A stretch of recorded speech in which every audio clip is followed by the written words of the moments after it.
Good afternoon, everybody. My name's Jason Fox. I'm the Technical Evangelist at the FIWARE Foundation, and we're continuing our progress through the API, NGSI LD API.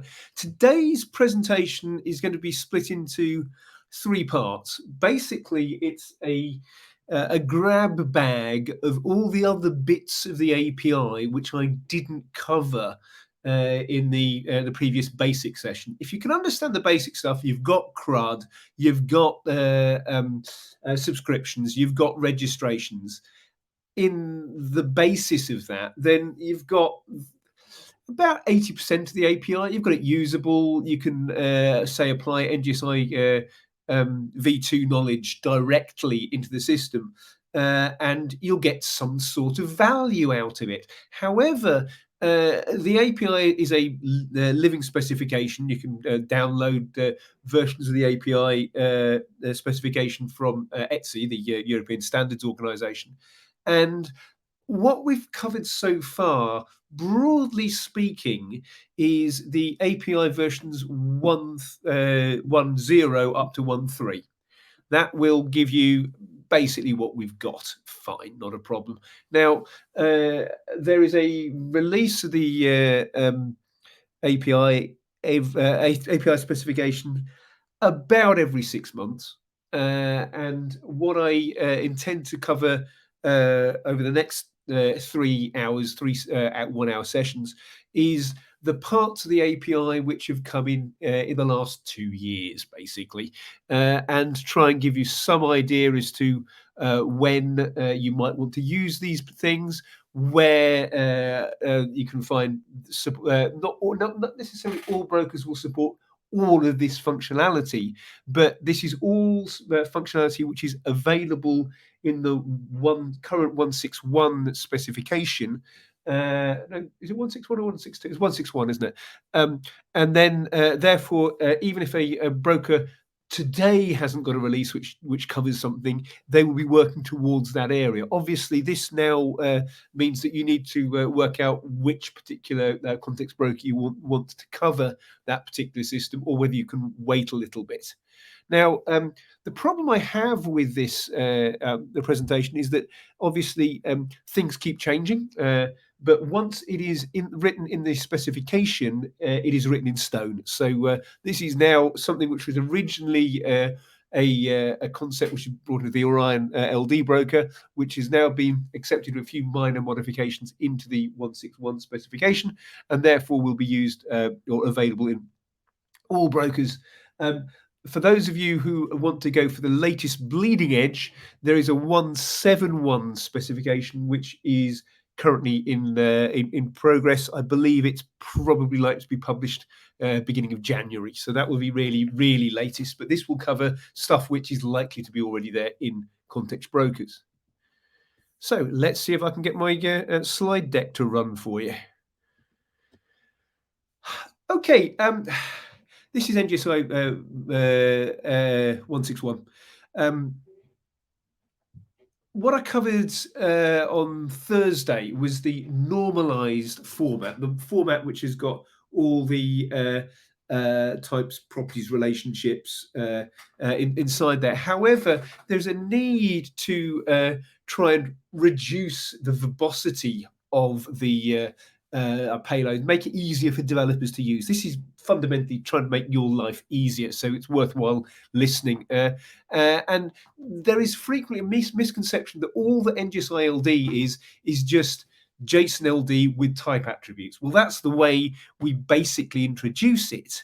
But that's not quite true, is it? Because NGSI LD is an API rather than an extension of JSON LD. It's got all this different functionality and what have you. And what is necessary is that, or preferred, is that you want to have data which has potentially got metadata added in, properties of properties, or relationships of properties, but it should be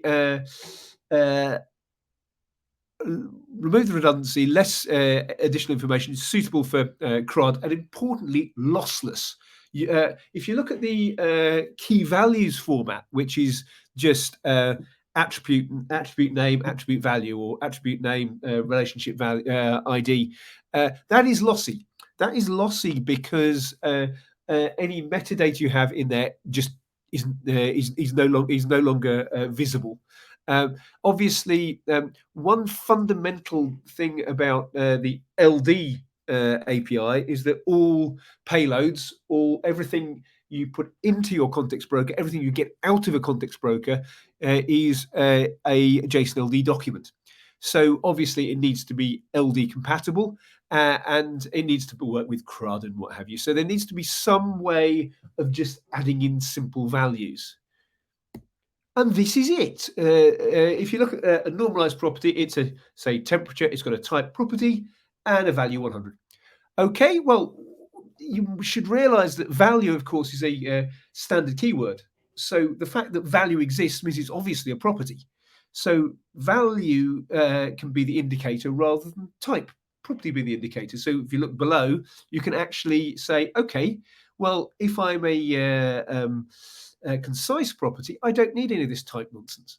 It's implied. Obviously, what happens is that all the information going from broker to broker is in normalized format because computers love redundancy. They love to be to understand precisely what the full data set is. But for developers, for people putting data into and out of the system, maybe this is no longer required. And indeed, we can go further, saying, well, okay, if it's a if there's not even a value in a curl bracket, then that can be considered as a super concise property. Basically, it's a property got absolutely nothing. So if you just have a value, it's going to be a property. Now, obviously, this is shorter than normalized, but it's still lossless. Reason why it is still lossless is that if you have any properties of properties, you can use the concise version. You can't use super. You can only use super concise if you've just got a value. But if you've got something like an observed that, you can have value 100, observed that, whatever timestamp it is, or value 100, unit code, whatever units of measurement are. So we're able to have an alternative input format. And of course, it can also be extended to geoproperties. If you remember, geoproperties were covering the geographic information. And because geographic information in NGSI LD must always be in GeoJSON format, you know that there will be an object with a type of either point, polygon, line string, multi-polygon, multi-line string, etc., etc. In fact, there's someone who asked me a question the other day as to whether we supported multi-geometry for our values, and the answer is no. But everything else which has got a coordinates, has got a geometry of some sort, is fair game here. So these again are well-defined values. If you look inside the at context, core at context, you'll find things like point is actually defined. What's happened is that from NGSI LD 141 onwards, the GeoJSON definition of LD of the GeoJSON is now held in addition to the standard core context. This means coordinates is defined as being an ordered set of numbers. It goes longitude, latitude. It also means that, as I said, point, polygon, line string, etc., are well-known values. This is very, very useful because for those 5 or 6 keywords, which I won't list again, but you can find them with the GeoJSON specification. You know that if you have an object which is just a type and it's got coordinates and that's it, it will be a geoproperty. So you can remove all this geoproperty nonsense. You can remove this value nonsense. You can get to just a location, and that's it. because what is happening is that when this information comes into the context broker, it is expanded up to the normalized version. Similarly, when it's coming out to the context broker, if you request it, it will be it's going to get all the normalized stuff in the background, get hold of all the data from all the context brokers it's connected to, and then reduce it down to this simplified version, which means that it's a lot easier for receiving microservices or curious developers to be able to understand what's coming in. So that's fine for anything which has got a value in it, but you can't quite get down to this super concise version for a relationship. The default for anything here, if you don't have some sort of key in there, is it's going to be a property to revalue. So the object bit, which is keys as a link to a URN, is still required. You can remove the word type as property, but again, what you're left with is still an object. Now, there are other forms of JSON LD which are available. You can get hold of something called language maps. You can get hold of vocabulary attributes. You can get hold of ordered lists, things like that. Now, language property, which we'll go into more detail later on, was added into the specification of 151, and this once again has got the need to have some sort of indicator saying that, by the way, this thing is a language map. What this reduces to means that you know that the language map consists of a series of key value pairs which have got a letter code saying what language it is, and some sort of value which is either a string or array of strings. You can see on the right hand side that all that you can remove is the type bit. Fine, this is getting fairly consistent. However, and we'll come to this in more detail, it is possible that a language property may masquerade as an ordinary property, in which case it comes through as a value. The concise format is available on a wide variety of endpoints. If you do a get by default, it will get normalized. Normalized is the gold standard for NGSI operations. So you need to annotate your request with a options equals concise in order to return that value as necessary. It is also possible to get push data into the system using this concise format, because, as I said, all it is that it's expanded to the proper normalized internally. So when you are creating entities, for example, you don't need to put in type equals property all over the place. You need to have a type for the entity itself, obviously, but you don't need to have it for each individual attribute if not necessary. There are a number of batch operations, which means you can put in multiple update to multiple entities all at once, as you would expect. Batch operations always match to a post, but it means that the instead of, say, updating a single entity or a single attribute or whatever, you are doing it across multiple entities or multiple attributes at the same time. Whether you do this concise or you do it normalized, doesn't really matter.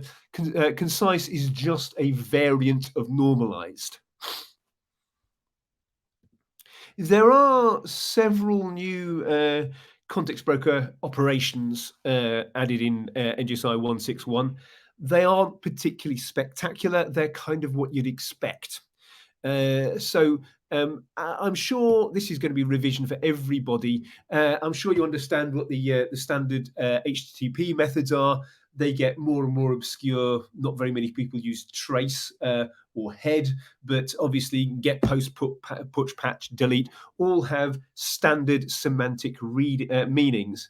And you can see that put is obviously it's an overwrite. Now, there already was a batch overwrite within the API, but it's been added in as an individual element within the system. So kind of what you'd expect if you do a put over an individual entity ID. It will obliterate that entity and it will replace it with whatever you put into it. Similarly, if you do a put over entity ID / attrs and an individual attribute, once again, it will obliterate what that attribute is. Obviously, supports normalized or concise, doesn't make any difference because concise is just normalized without the extra fat. So you'd expect that. Now, I will point out that technically, this is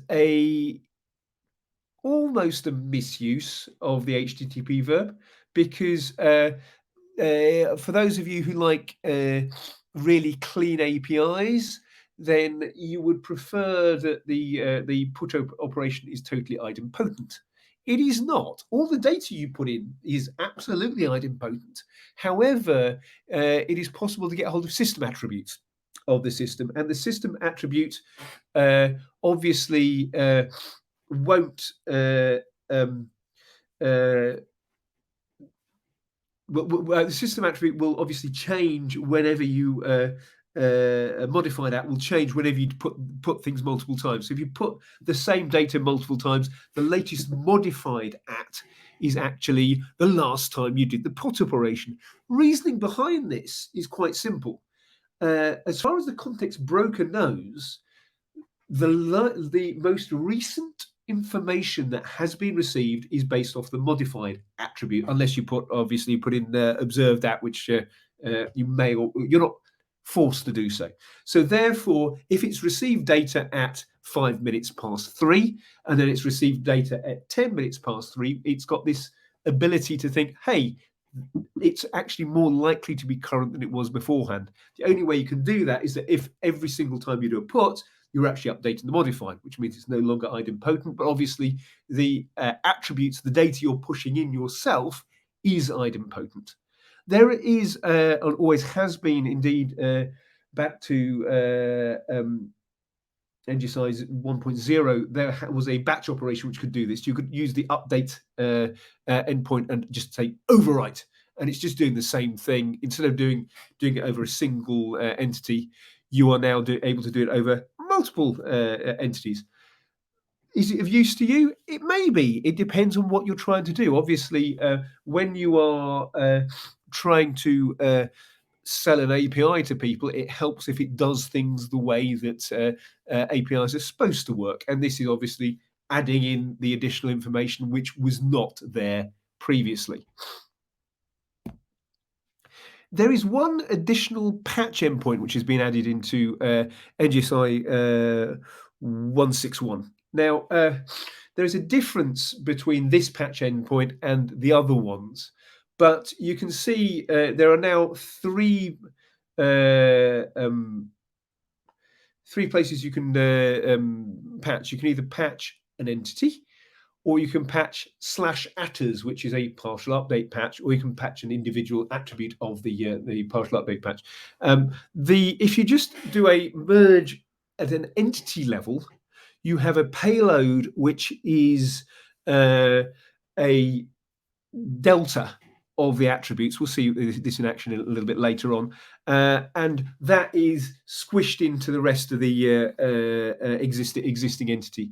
Merge patch is quite interesting in that it's not only does it support normalized and concise, as you would expect, it also has some limited support for key values updates. So if you were to get a value and just get the data, and then modify something, what you're doing is you're modifying the attributes, so the values of the attributes. The merge is just going to be, because that's all you're supplying, is just going to update those values. And therefore, it's possible to say, hey, key values has got a certain amount of support. Or what is more likely is that you're not just going to update the key values, you're going to update the key values and an observed at. Once again, there is an ability to do stuff on individual language maps as well. and there's a batch operation. Patch operations, as I said, this is something which confuses people. So I'm going to go into more detail on it. The way that the majority of updates of a context broker want to work is that you want to maintain the temporal integrity of the data. So the /attrs endpoint is there so that if you fail to put data into a system, it will just remove it completely.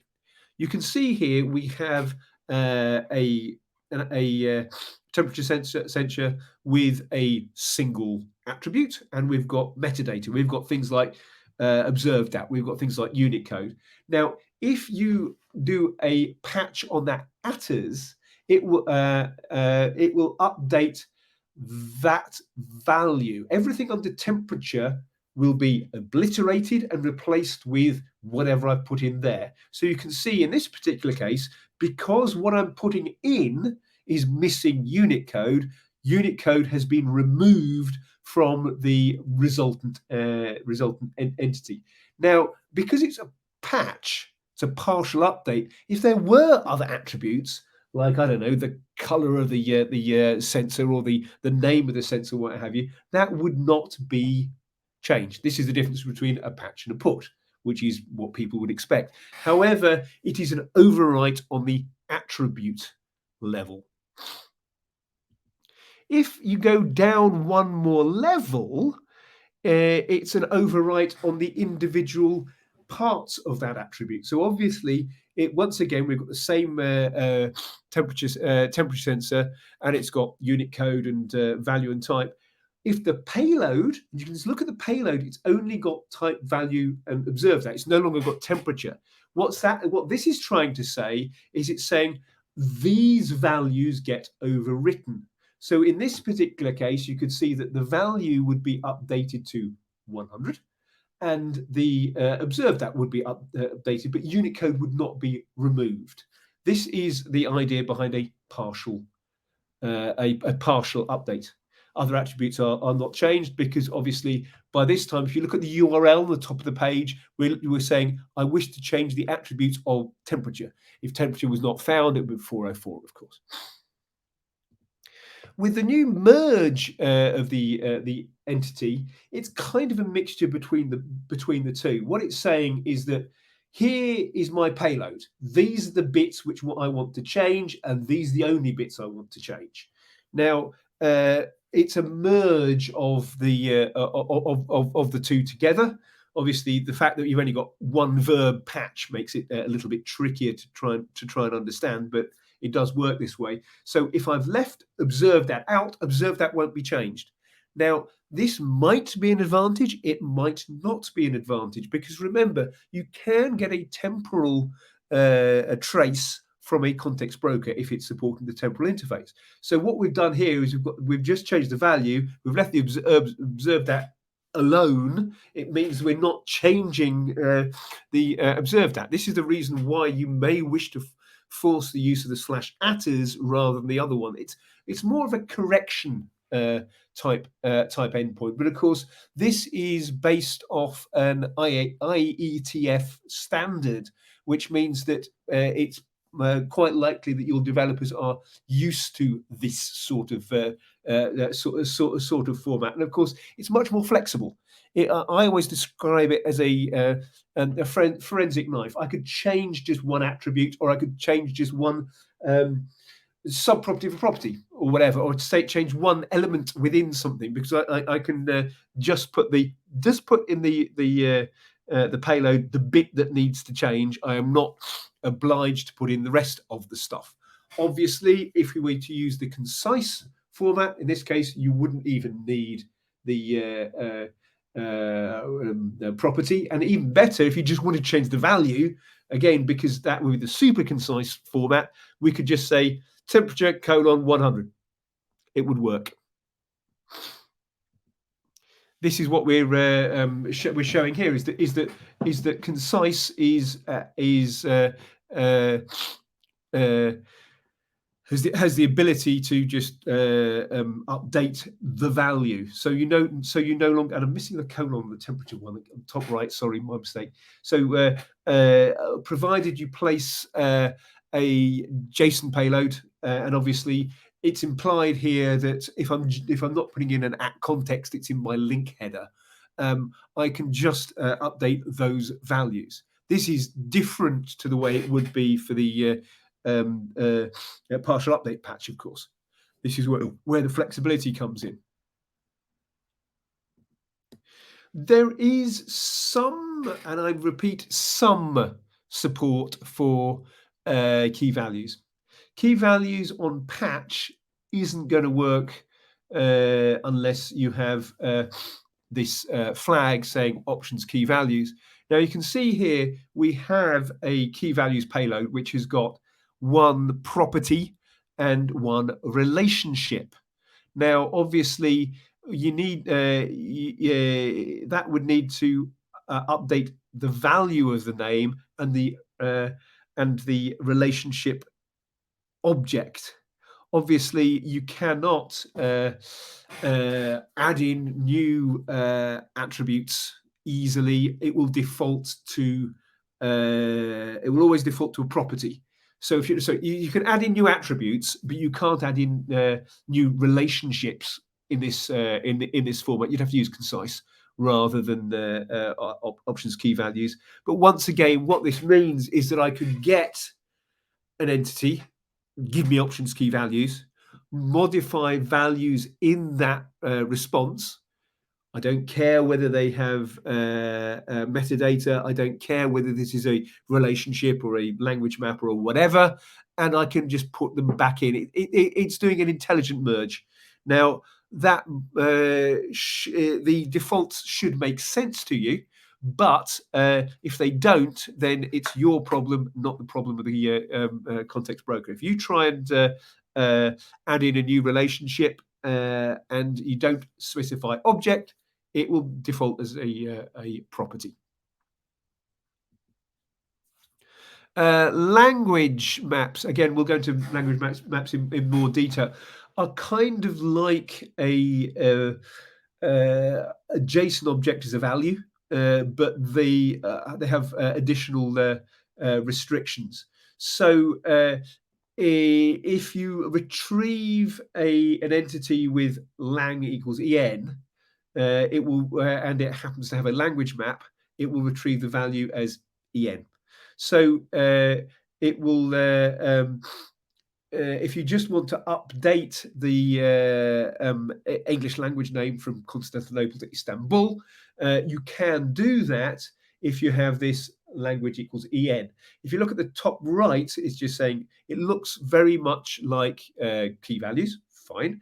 However, you've because we had lang en on the request, we haven't got the Greek or the Turkish values coming back in there in an object. So we need to update the value directly as to what that sub attribute actually is.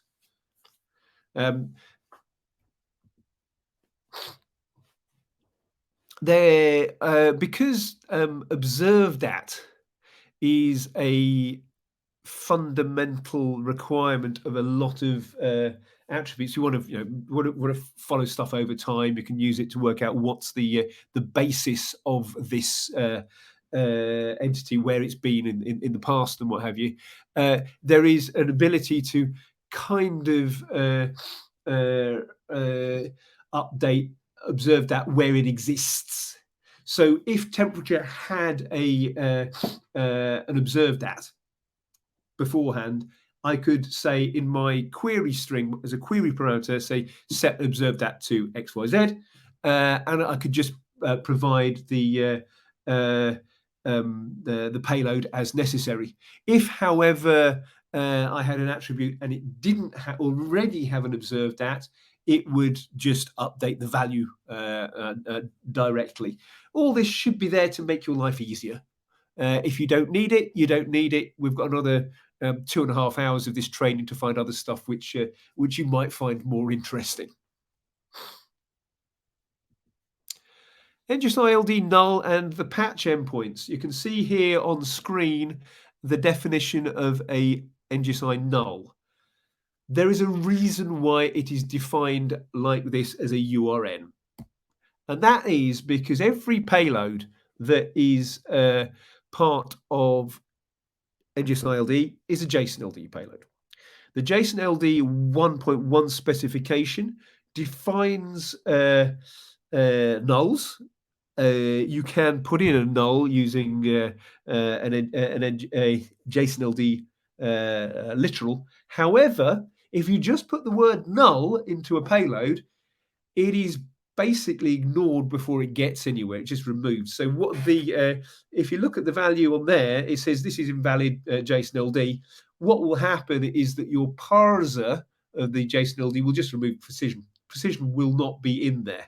So you can't pass nulls into context brokers unless we have, as was shown previously, some sort of placeholder indicator saying that this is a null. This null is actually also used when subscribing and an attribute is deleted. It is possible to say, and this has been sent. This has been sent to dev null. Fair enough.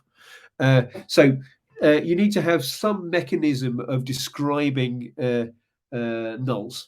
The reason why you need to have some mechanism for describing nulls is that for all of the patch endpoints, and this includes the partial updates for that matter, the IETF specification, and indeed, obviously, NGSI LD following IETF says you should use null to indicate deletion.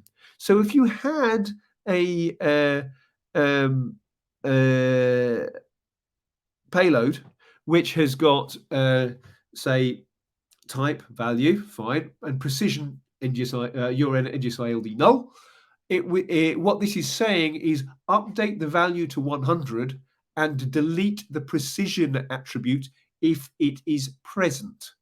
Now, if it's not present, fine, not a problem, because you do it multiple times, it will just not be there. However, if it is present, it should do the delete. This obviously means that you cannot actually set URN NGSI LD null as a value, but why on earth would you want to do so? Now, according to the specifications, multiple from 1.0 all the way up to 1.6, they all said this null is there to be able to do deletion. It now works because obviously it has been specified so that it's not against the JSON LD specification. What also works is that it is possible to say delete a sub attribute of an object. So imagine I have an address. An address is of type property. Its value is a JSON object, and its JSON object would have things like street name, postcode, country, what have you. If you do a null as part of that update, you could say address has got the value, open brackets, postcode equals null. That will remove that attribute from the JSON object. Also, of course, it is possible to do this for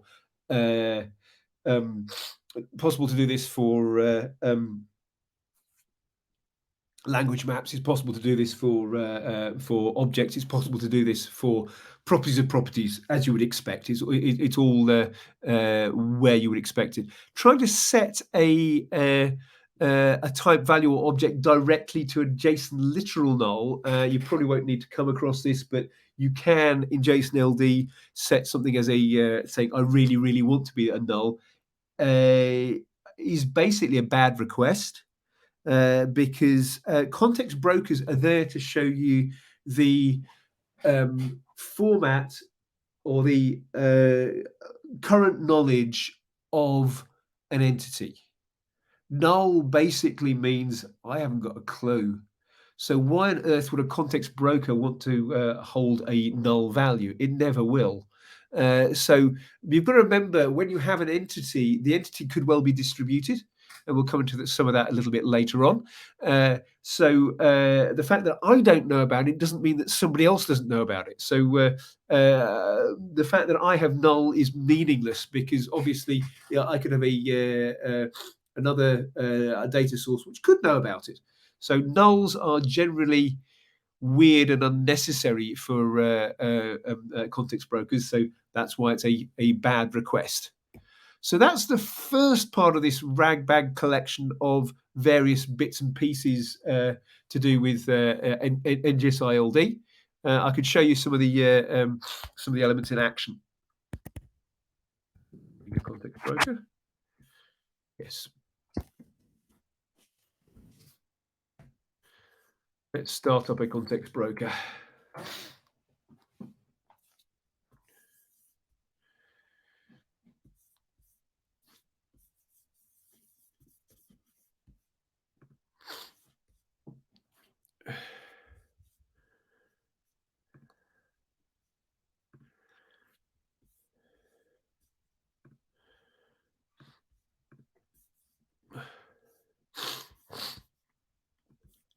One thing which the Orion context broker can do is it will tell you whether an endpoint supports merge patch or partial patch.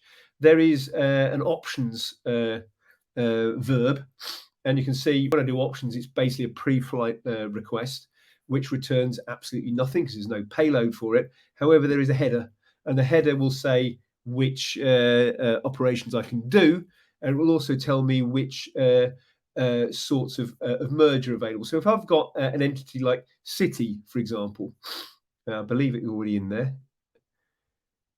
Look at the headers.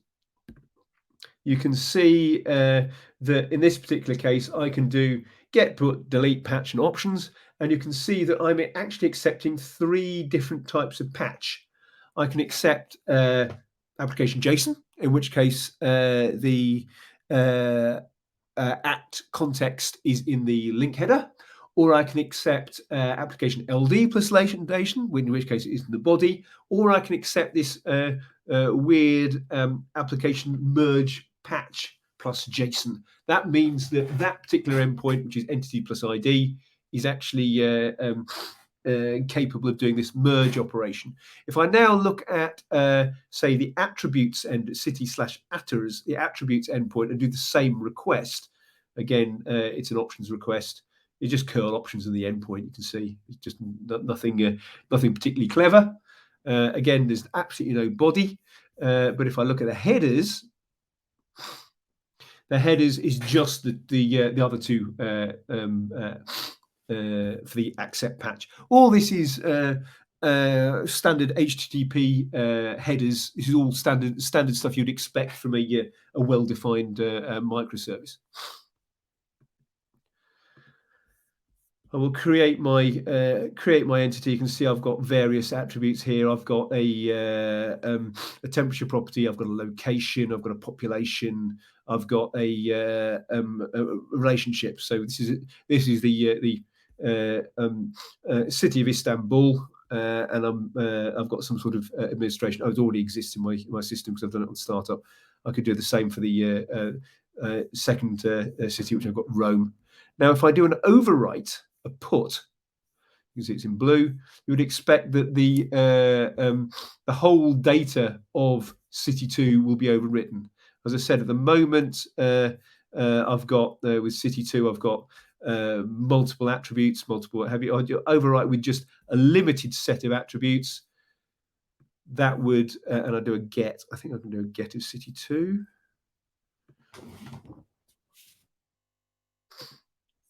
You can see city 2 has now been reduced just to the values. Now, if I put in, I think it's option sysattrs.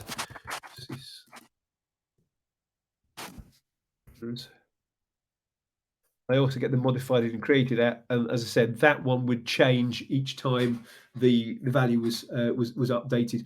You can see here that the attribute was created at the very latest moment of time, and modified at the very latest moment in time. However, the created and modified app of the the created app of the entity itself is when I first started the broker, and the modified is the most recent version. But without the sysadders, this is an idempotent operation.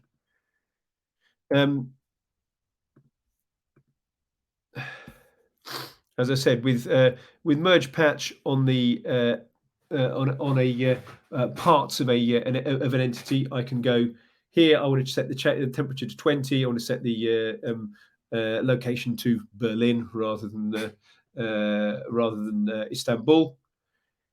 It accepts this minimal payload as being a valid endpoint for valid data for the update. If I do a get on CTO1 now, which needs CTO1 rather than 2, you can see that the value here has changed. The value here has changed, but things like the population and the address and the language property, because I didn't specify them, have been left alone. It is possible to use this null as part of an update. This is actually doing 3 things at once. This is adding an attribute, which is the humidity. This is modifying an existing attribute, which is the name, Berlin, but it's also going to delete the temperature attribute. And if we now get the entity normalized, you see it's going to be updated with the relevant elements in the system. You could also go on and say, I just want to set the values to a certain observed at. So I'm not sure if I've got an observed at for City 2. Let's look at City 2 again. City 2 options normalized. So we've got a location. Oh, that's the one I changed. Aha! I changed City 2 to Berlin. So I need to be careful. You can see I've got humidity, but I've removed the temperature there. So I need to be careful which ones I'm using. So which one was it? So that was that one. I could update values within the address. I could update the modified value. I could also, if necessary, update using this key values format. You can see here what I've got here is I've got a temperature, a location, and address. The address is a JSON object, but these are just key value pairs. And finally, the one thing which I could actually also do is say, oh, by the way, if there are any attributes which happen to be language maps, I can just do the language en and just change, Constantinople to Istanbul or whatever is necessary.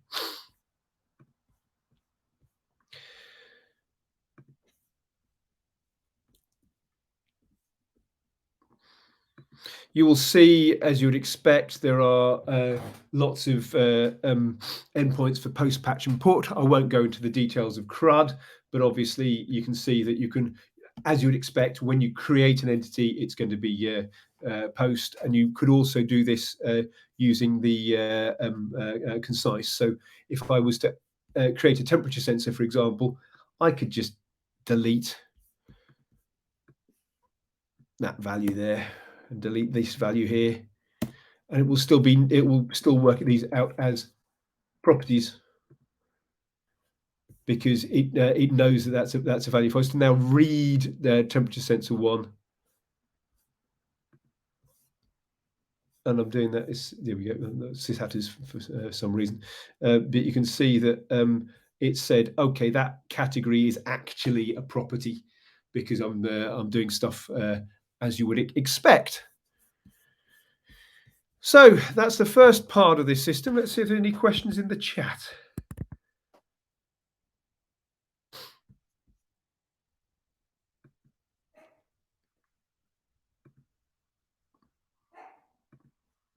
So I'm trying to work out where the chat's disappeared to. Change view. Now, I've got direct messages here. That's the chat. Found it. Okay, so questions on that. We've got one here. Why isn't observed at being changed of temperature? Because unless I specify observed at as the, well, if I'm just using this merge patch endpoint, that's just the directly on the entity.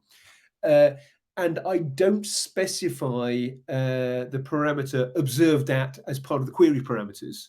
What I'm actually saying is that I want to modify the data of the which is just in the payload. So I didn't supply observed at won't be changed. If observed at is in the query parameter, it will be updated where it already existed. So if temperature didn't have the attribute at that point in time, the property of the property at that time, then obviously it wouldn't be updated. If you want to have consistent values, you don't use the merge patch endpoint, you use the partial update endpoint instead, because with that, you force the user to provide the information you are requesting. Does that cover your question, Marcus?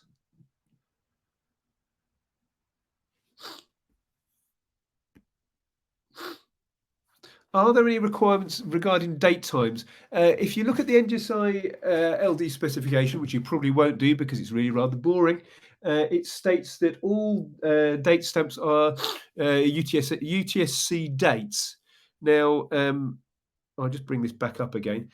This is an example of a UTSC date. It's an ISO standard. And you can see that the values I've got in here are what you would call Zulu time. So these are always consistent dates. What's more, I would say that this is what I would do for all of my dates in the context broker. So if I were to, obviously it's required for things like created at, modified at, observed at. These are defined in the core context that they must be this. But if I have an attribute for some reason, it's a date, event starts at, event ends at, I would also put in the dates there because it's the dates in this format. And I would also include the time and seconds and milliseconds as zeros, because that is the least surprising format for someone who is joining your data space. So your date stamps are going to be ISO 8601, I believe it is. The date stamps. You can see an example currently on screen. Any further questions on that particular section? Hey, someone speaks French. Right, if there's nothing further on that bit, I will move on to the next thing, which I think is probably going to be language maps.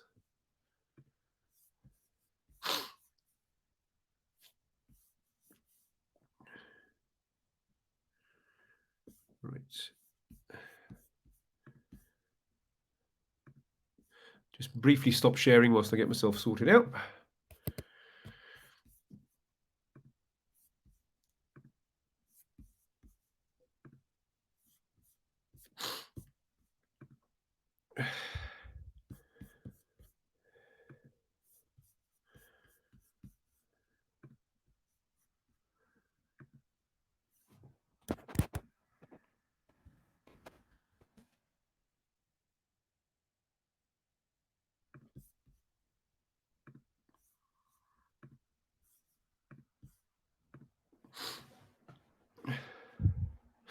Right, this second section.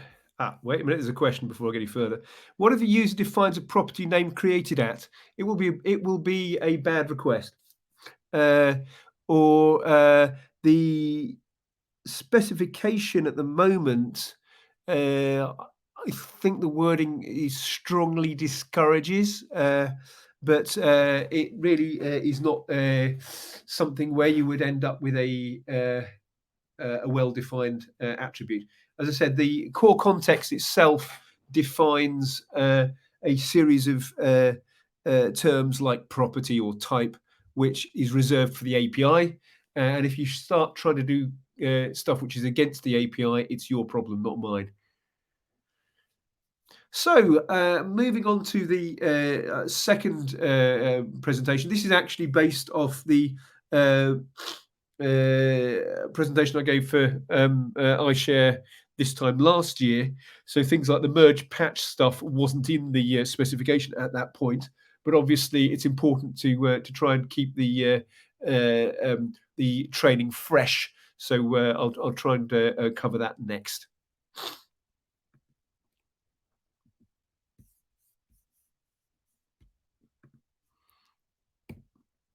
Once again, I will point you to all the useful bits and pieces which are available. The 161 specification, is that 141 for one reason, is the latest NGSI specification. If you really want to read it, you can. However, if you want to understand how to use the API, you can just go to the NGSI LD tutorials. It's a much friendlier way to understand what's going on, and you don't necessarily need to understand legalese English to understand what's going on. There is a Swagger specification for the API, which is, I believe, relatively well maintained, so you can get the latest stuff from there. And of course, when we're talking about the payloads of the system, you're wanting to create data models, as we mentioned in the session back on Thursday.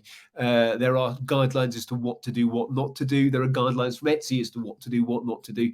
This is what people who've been using this stuff have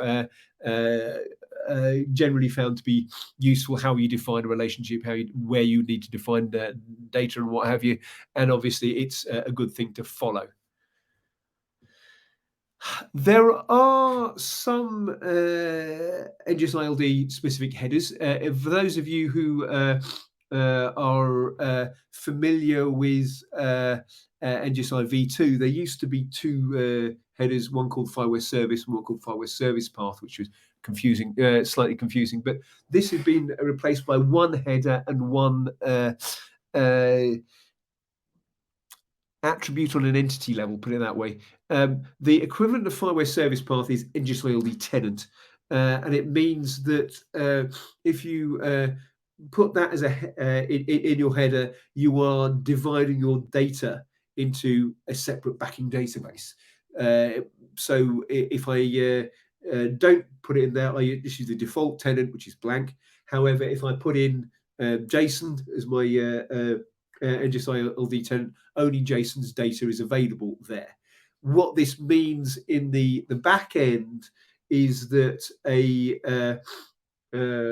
context broker will be saving the current state of the system into a different database for JSON's data, which is obviously kind of a requirement for legal reasons. If you have trying to do multi-tenant, trying to have multiple people's data, you don't want to mix them into one single database. You want to keep my stuff separate from your stuff, separate from his stuff, separate from her stuff.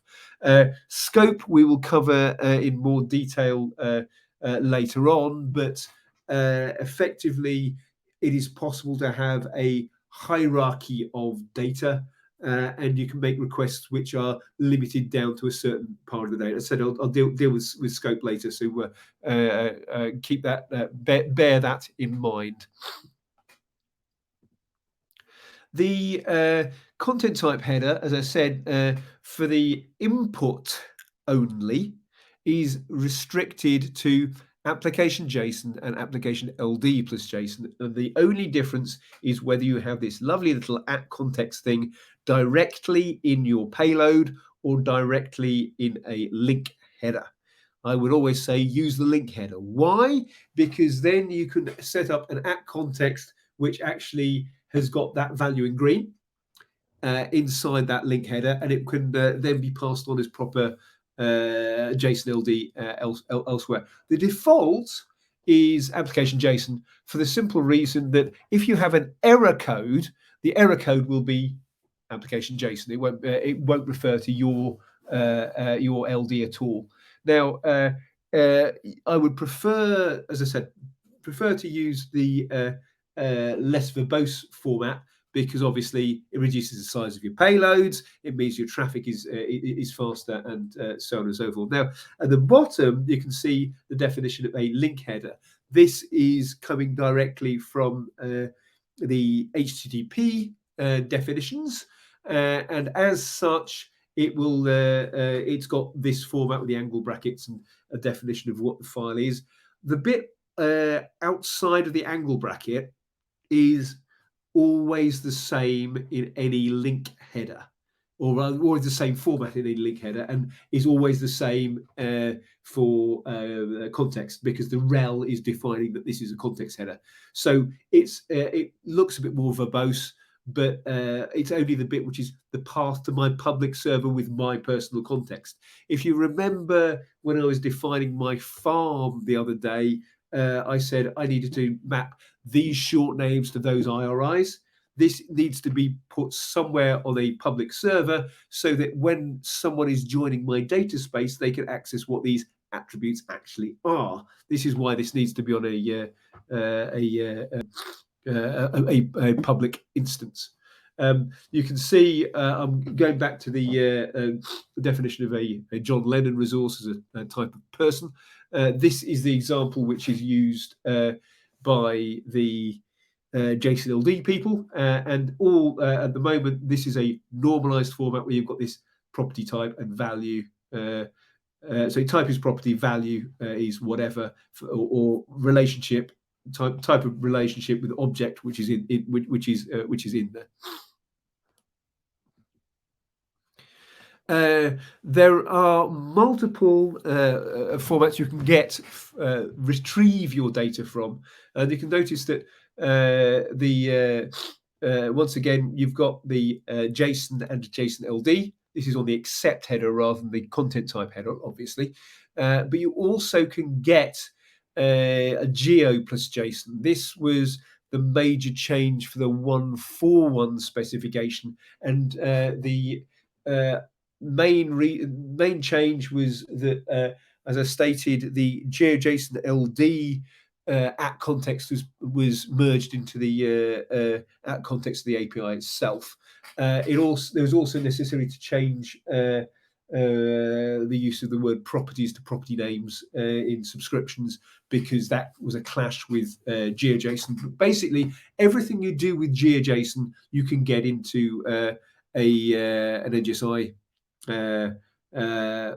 payload, as said, apart from a geometry collection. There are now 3 well-defined formats. Normalized and concise are lossless, concise being added in 161. Key values is lossy. Now, it is possible that if you have a subscription and you want to get out some special format, it is possible your context broker may support that. For Orion LD, they have a couple of extra formats so that you can actually get back your payload in NGSI v2 format. This may be useful if you have a micro, or you're relying on a microservice which currently does not cover the LD endpoint, and you want to get back that value in v2. You notice it's x dash something because these are custom formats. The only common formats which you would expect from a subscription across all context brokers are the 3 you'd expect: normalized, concise, key values. And obviously don't use your custom formats for data exchange, because you don't know whether the registrant is capable of understanding the custom format. The only format which you should assume that everybody understands, and it's the reason why I introduce it first, is normalized. It is possible that a context broker doesn't even understand concise. It could be an out-of-date context broker, which is still relying on the on an earlier at context. But normalized has been well defined from the beginning. It has not changed. It will not change, and it is possible to get the information out. You can see here an example of a geofenced query, which is also being returned in GeoJSON format.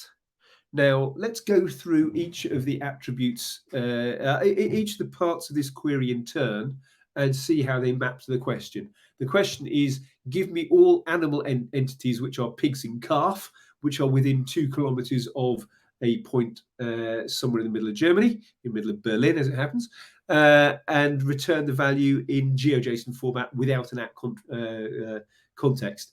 Seems complicated, but once you go through the attributes, you can see that actually all of this makes sense. Let's start from the top. If you're doing a geoquery, you need to specify a georel. What operation do you want to do a geometry? And we're doing a request of near to and a max distance of 2000. By default, the unit code for maximum distance is meters.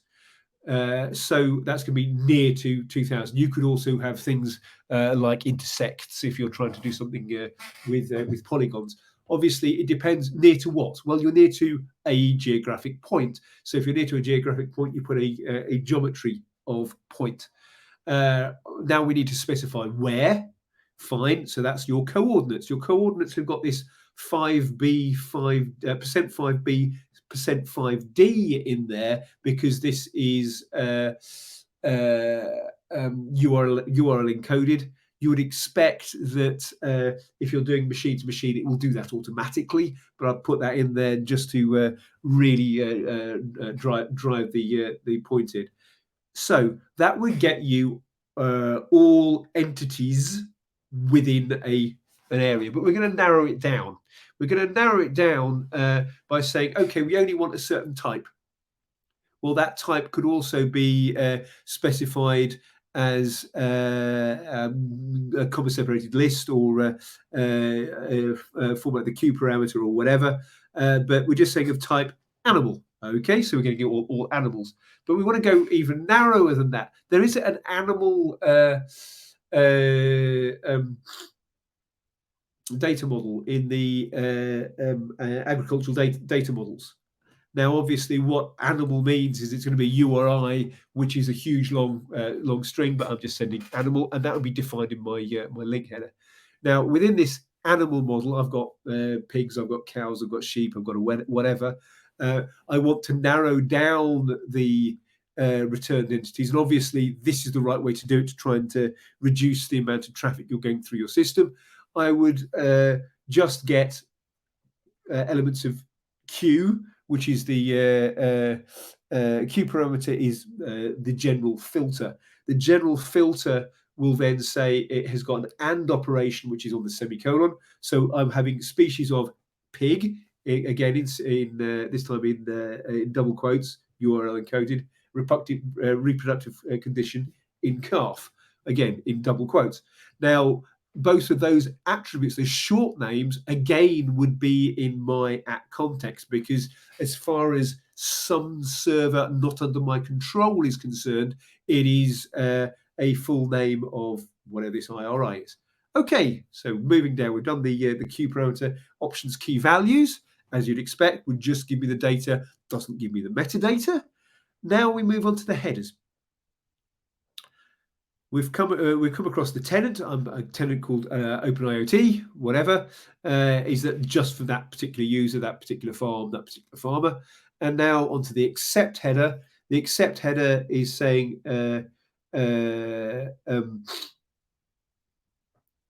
give me this as GeoJSON. Now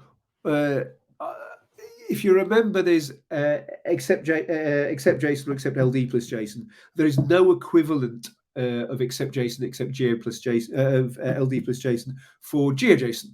There is only accept Geo plus JSON. This is a standard MIME type. So in order to decide whether you want to put the at context in your response or an at context into your header, you have to use the prefer header. This is all of these headers, except the ones which are NGSI LD dash something or other, are standard HTTP headers doing what they would expect. So prefer is we'd like you to do this if possible. If you can't, it doesn't really matter.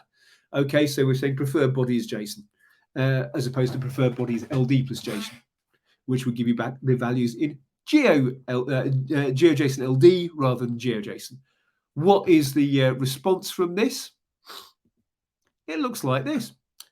You can see here that I've got a pig, and it's a feature. Why? Because GeoJSON maps entities, locations of entities onto something. And obviously an array of entities is actually a collection of features.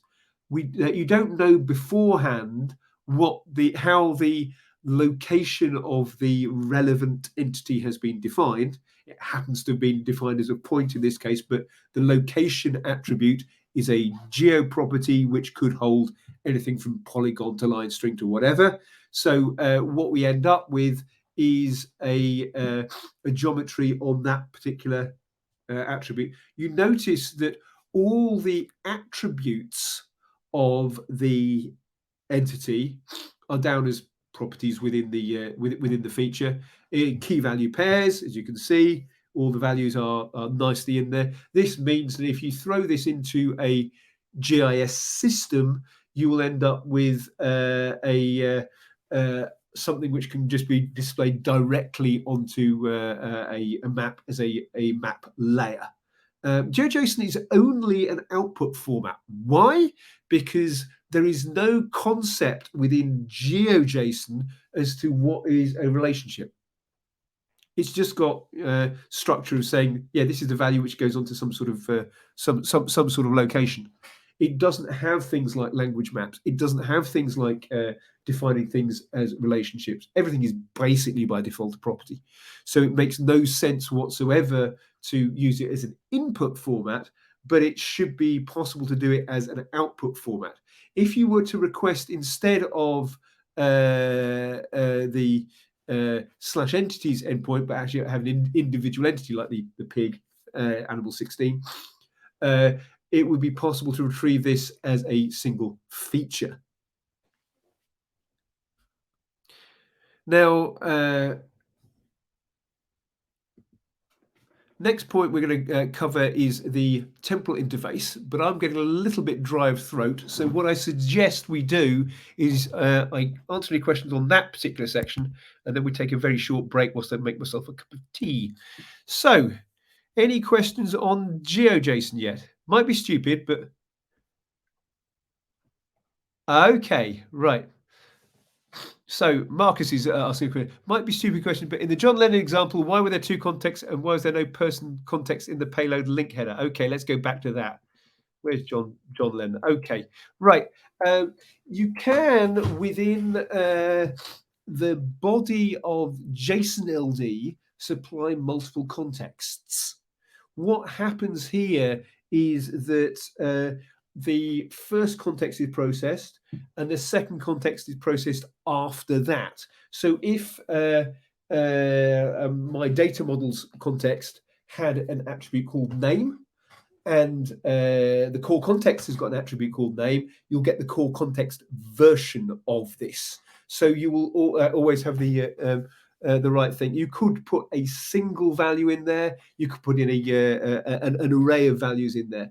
The reason why I would suggest putting an array in there is that that way you can define both the context and also include the core context, so that should you wish to output this data as JSON LD, you will also have the core context as part of your contexts. No person context in the payload link header. In the link header, what I'm saying is that I would effectively the link, which I've got at the bottom of that page, would actually hold that bit of context, the bit in green. So it's the same thing, basically. It's a pointer to another file. Does that make sense, Marcus?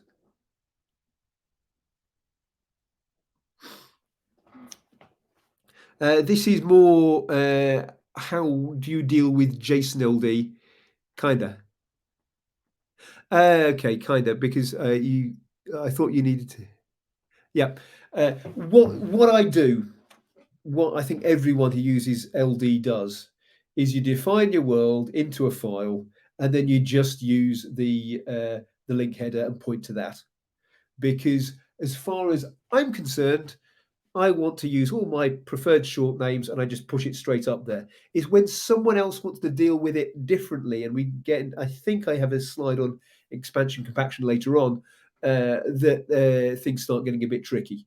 So all you really need to do is to have a file with open bracket, the bit in green, close bracket, put that on your public server, and that is then pointing to your data model, or your version of the data model. I personally would not use the FIWARE GitHub IO data models in a live system because it's not under my control. I'd put it under a file in my own control, obviously. So the way I had already defined person would be in my local model. And I'd also have the core context as well. Next question. Someone wants me slide decks. All the slide decks will be made available after the training is finished before the end of the year. Some of them actually already are, but I will. But as I said, they are being updated. If for whatever reason you can't find them or we fail to tell you where they are, ping me on the LinkedIn, and I will give you access to them publicly. Right. I will take a short break here because I've been talking for an hour and a half. So if I can, what time is it? Take a try to work out what time it is. So if we could come back at 25 past, I will have made a cup of tea and I can start talking again. So let's pause this session for 10 minutes.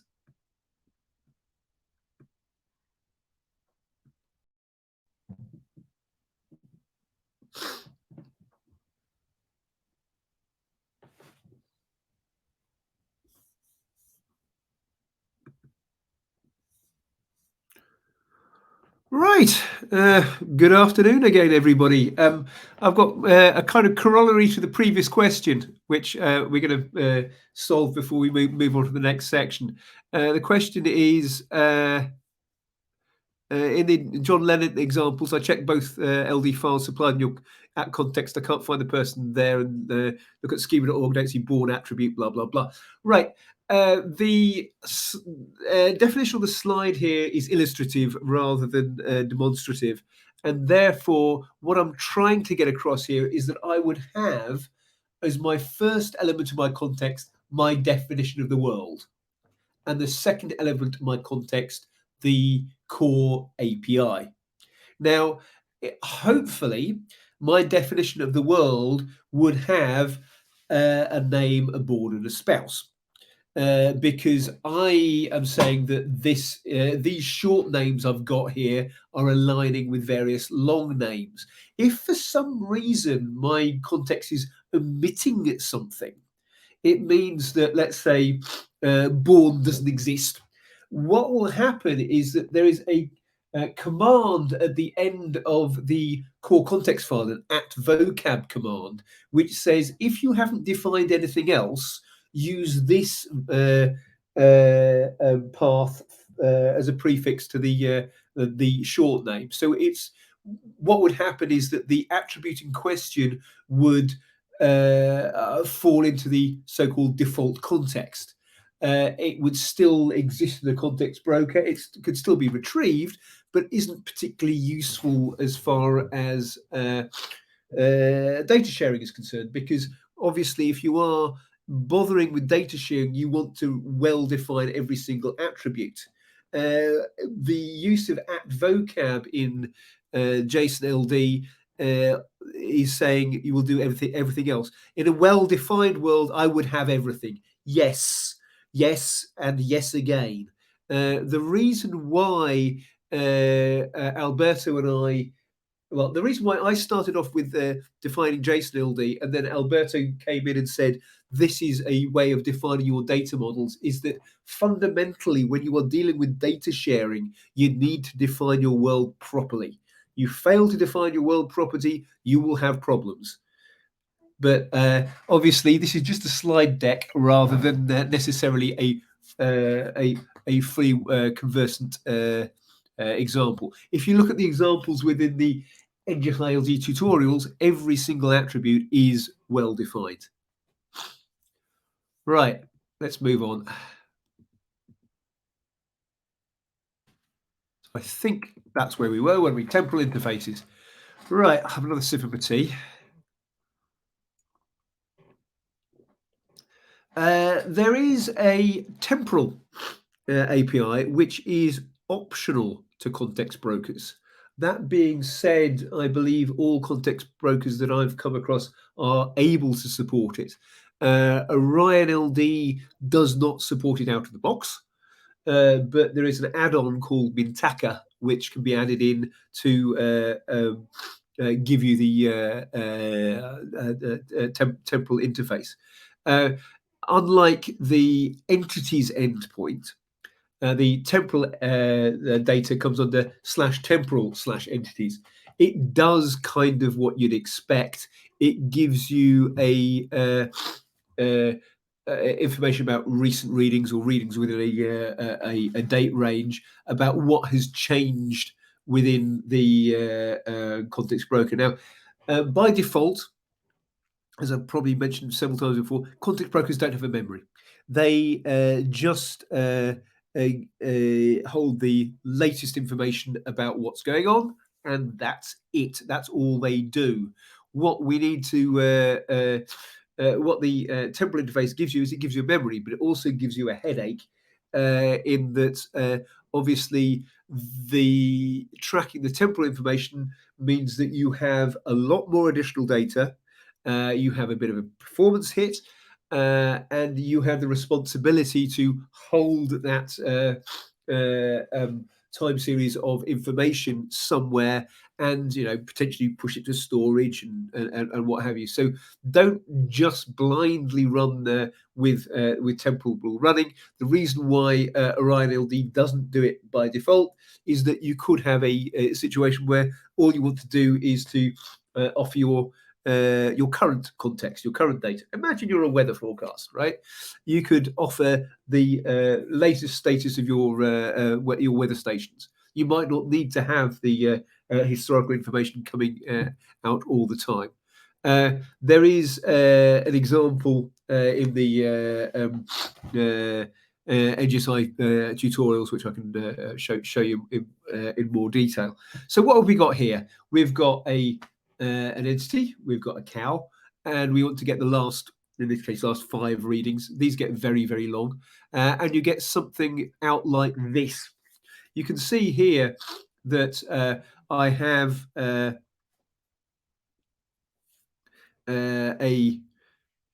single ID and a single type, but I could get I would get an array of values coming in. So you can see that the legal ID here and the sex of the entity has not changed, but I could have an attribute where I have multiple values. So you can see, let's say heart rate. Heart rate is a property, and the value was this. There could be a second part of that array which have a different value. So you can expect different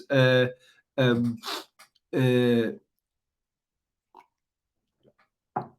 different values of the data coming out. You notice this is very, very, very verbose.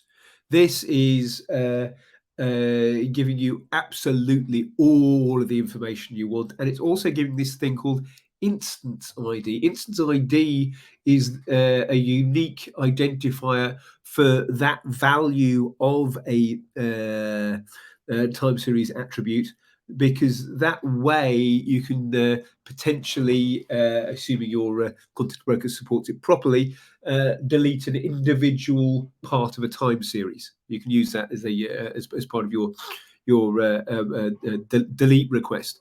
But you can see here that we know that the attribute is a type. We know it's got a value. It may well have multiple values associated with each element of the array. And you can see there is here I have used the standard observed at attribute of an property of a property, which is non-rarefied, as the key of my temporal request. But you can also, obviously, when you're retrieving normalized data, you can receive properties of properties.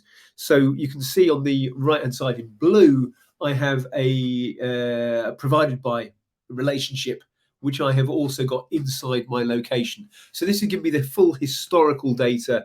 And obviously you can see for each part of the JSON response, things like object and type and value are well defined within the and instance ID, that for that matter, are well defined within the core context. Things like heart rate provided by location, sex, name, legal ID are defined within the my own personal context, defining my data models of the world. It is possible to create a temporal query on attributes without an observed at. You notice back here that the location and the heart rate were changing, and they had observed that. But funnily enough, the sex of a cow doesn't change very frequently, and its legal ID is rather unlikely to change as well. It is possible to request a separate time property. The obvious one to go for is modified at, because modified at is automatically added in as a system attribute to the each attribute, as we've seen in previous queries. As you can get with options equals sys atters. So going into the details of this particular query, give me the last 5 readings about all female animals and return them 2 at a time. You've got the query parameters -d, which will filter for type. You can also decide filter by page size to decide how many you will return, and also you can decide how much data you wish to return. Fair enough. On top of that, you can use the Q parameter to filter on the values of the attributes. And as I said, because you've got the Q parameter going on sex, and sex itself has not got an observed at attribute, you can just say time property will modify that to get hold of the data. The difference between observed at and modified at is interesting, because there may be a time lag between when you read a data point in, say, a device, and when it is received in a context broker. There are 2 different non-rarefied properties which are defined. You define modified at is, this is the point of time at which this context broker understood that this data had changed. Modified is not necessarily modifying the data, it's modifying the time. So if I have a temperature value of 7 sent 30 minutes ago, and the temperature value is resent like now, I have got a better understanding that the temperature is still 7. Therefore, the modified at is my understanding of this particular attribute has been updated at this point of time. It's not that the value has changed, it's just that my understanding of it has changed. Now, the reason behind that is because, once again, we're talking about distributed brokers, right? If I last knew that the modified app was half an hour ago, and I give you a value, and another context broker from somebody else's system has got the same attribute, but they know the modified app was more recent, we are getting a better overall viewpoint of that attribute. So this is why modified app is important. However, as I said, there could be a lag. There could be a lag, particularly in say a system like this, an agricultural system. You could have devices running over, say, MQTT, making a data point, posting it, and then retrieving it 20 minutes later. It could be that much out of date. So observed at is saying this is when the reading took place in the real world, as opposed to this is when the context broker itself was informed that this happened. If there is any conflict, the most recent observed at will win. Failing that, if there's no observed at or the observed at the same, the most recent modified at will win. Failing that, it's a lottery because there's no way to distinguish between which one is better. Okay, so going back to the query, so we've got this sex, we've got time period modified at. Options equals count will give you the total number of matching queries. So obviously, if I'm asking about all female animals, how many female animals are there potentially in this query? Because I'm only retrieving 2 at a time. So maybe there's 5, maybe there's 500. Just give me some sort of number back. Once again, you would obviously require a tenant if there is one, and a link header if there is one. Hopefully both of those terms are now familiar to you. If you make a temporal request and include a time property in there, you will get not only the observed at, but you also get the modified at as well. So that you can see that I requested all the values of these cows, but I'm getting both observed at and modified at as my in my temporal data. It is if I go for a limited page size, it will return a various elements of data in the header. Obviously, the data is what I've requested, but the additional information has to be hidden somewhere. It's going to be in a header. So in this particular case, with the because I put count, it will return various additional headers. These are content range, which is standard HTTP header.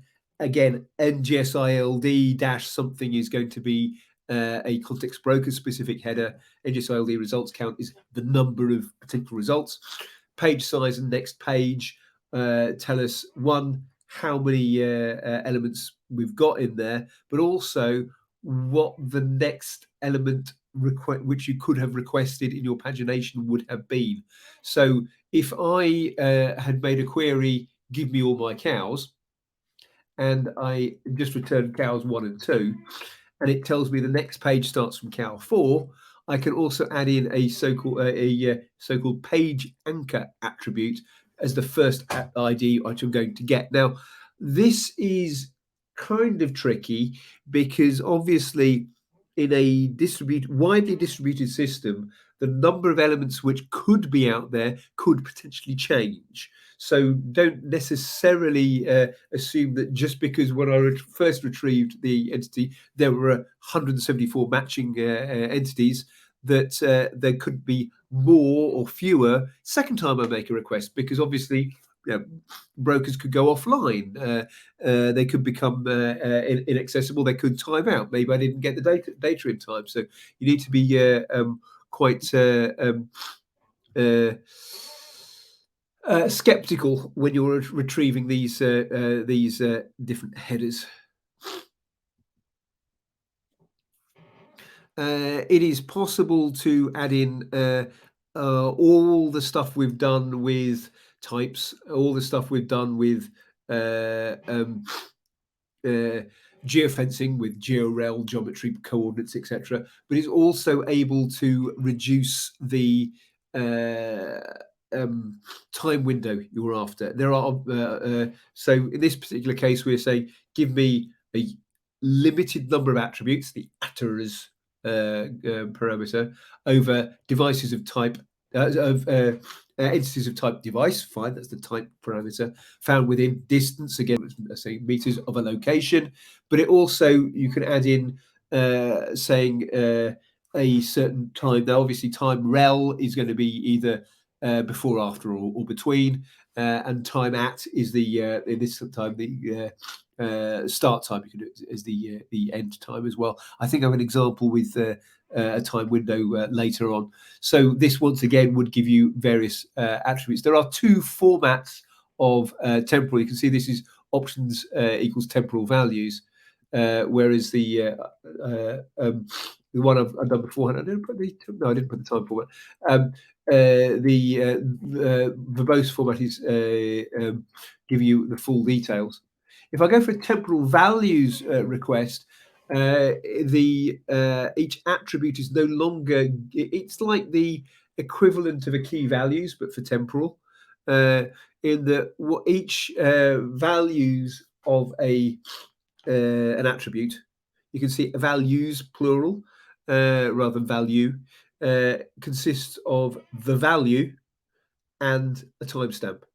So you can see here that the heart rate was 61, the heart rate was 63, the heart rate was 60, whatever, at that point in time. Similarly, for relationships, it would have a series of URNs. So in this particular case, the pig collar was on this particular pig at that particular point in time. Values themselves, of course, could be objects.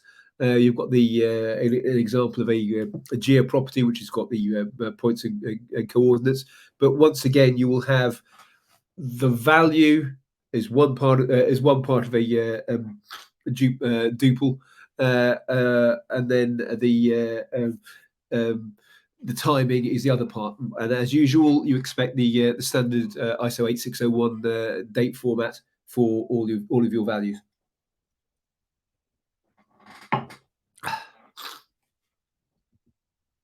Okay, before we go to language maps, I will try and get this up and running.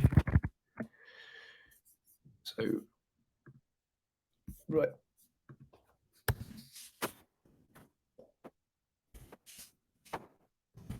Oops, wrong one.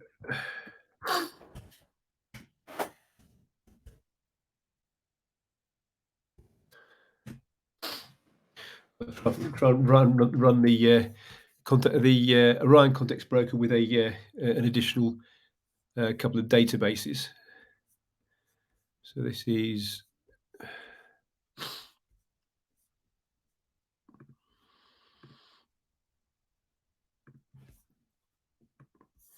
whilst we're at it, we've got this thing called Mintaka, which is connection to a timescale database. Obviously, we have a database. You'd have some need to have a backup of whichever bits of data you've got hold of, and on top of that, we've got the Orion LD, which is being set up to have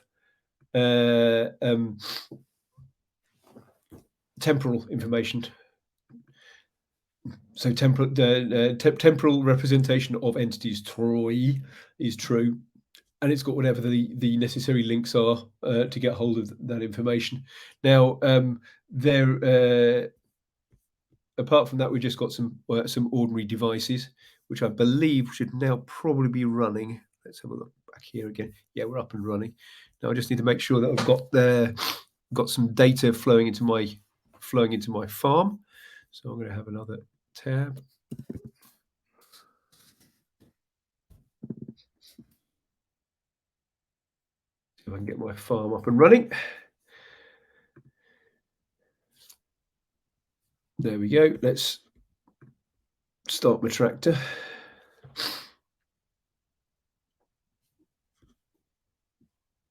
Is it started? No, it's not yet. This way, there we go.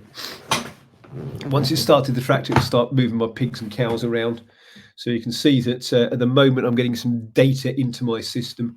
I need to leave it running for a little bit to make sure that the data has arrived into my context broker, and I've got some sort of trace, because obviously my cows don't move that frequently. But we'll see some sort of data coming into the system. So let's see what I can do here. Right, short-term history.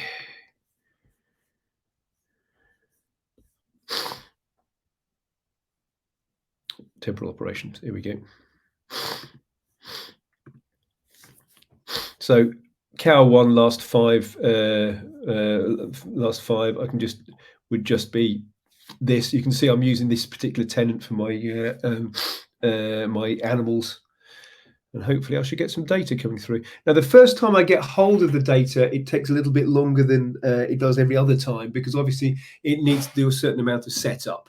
It needs to read the at context files and get hold of the various bits of information. If I just, you can see here, I'll just get rid of that so you can see better. You can see I've got a heart rate, and it's got instance average provided by, and then it's got another value and another value and another value and another value and another value. So you can see the properties coming through here quite nicely. You can see that my coordinates have got 3 longitude, latitude, and depth coming into the system. I could, of course, do that. That's a copy of the previous one, so I don't need that one. So I could just say with this page size, again, this sex female, and if I do that, have I gone wrong there? What, some sort of mistake in there? I'll have to look at that later.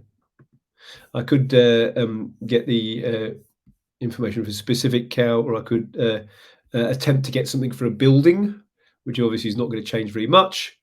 But you can see here, there we go. You see my building here has got a modified at, but it's not actually changed. Now, you might have noticed here that category is spelt in German. And the reason why category is spelt in German is that, of course, on my request, it had the header to use my an alternate context. So whatever I placed into my database is not necessarily what I'm retrieving from elsewhere. So you've got address in German, and you've got owner in German, and so on and so on and so forth. I could, of course, try doing some sort of geofencing. I think that will probably work, I guess. There we go. So this is saying, give me devices which are close to a certain point, but it should give me which have occurred since a certain date. This is date massively in the past, so it won't cause any issue. But if I made it, let's say I make it 23, it will say, yeah, there's nothing next year. We'll make it 22. It gets hold of some data, and you can see on my headers that I've got saying I've retrieved 2 entities, and the next device I would be able to get information from would be Pig 05. And of course, if I look at the body here, you can see you've got the ID Pig 3 here, and you've got ID Pig something else locations. Pig 5 is the most recent one to come in the system. You could, of course, there we are. Time series building retrieve. You could, of course, as I was saying with the GeoJSON earlier, just retrieve uh, animals near a point. And you can see here that I've got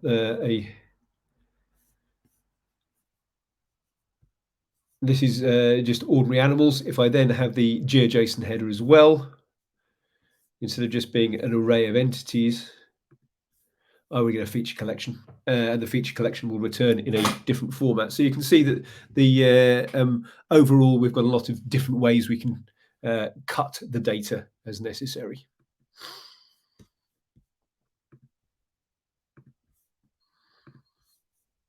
Right, let's move on.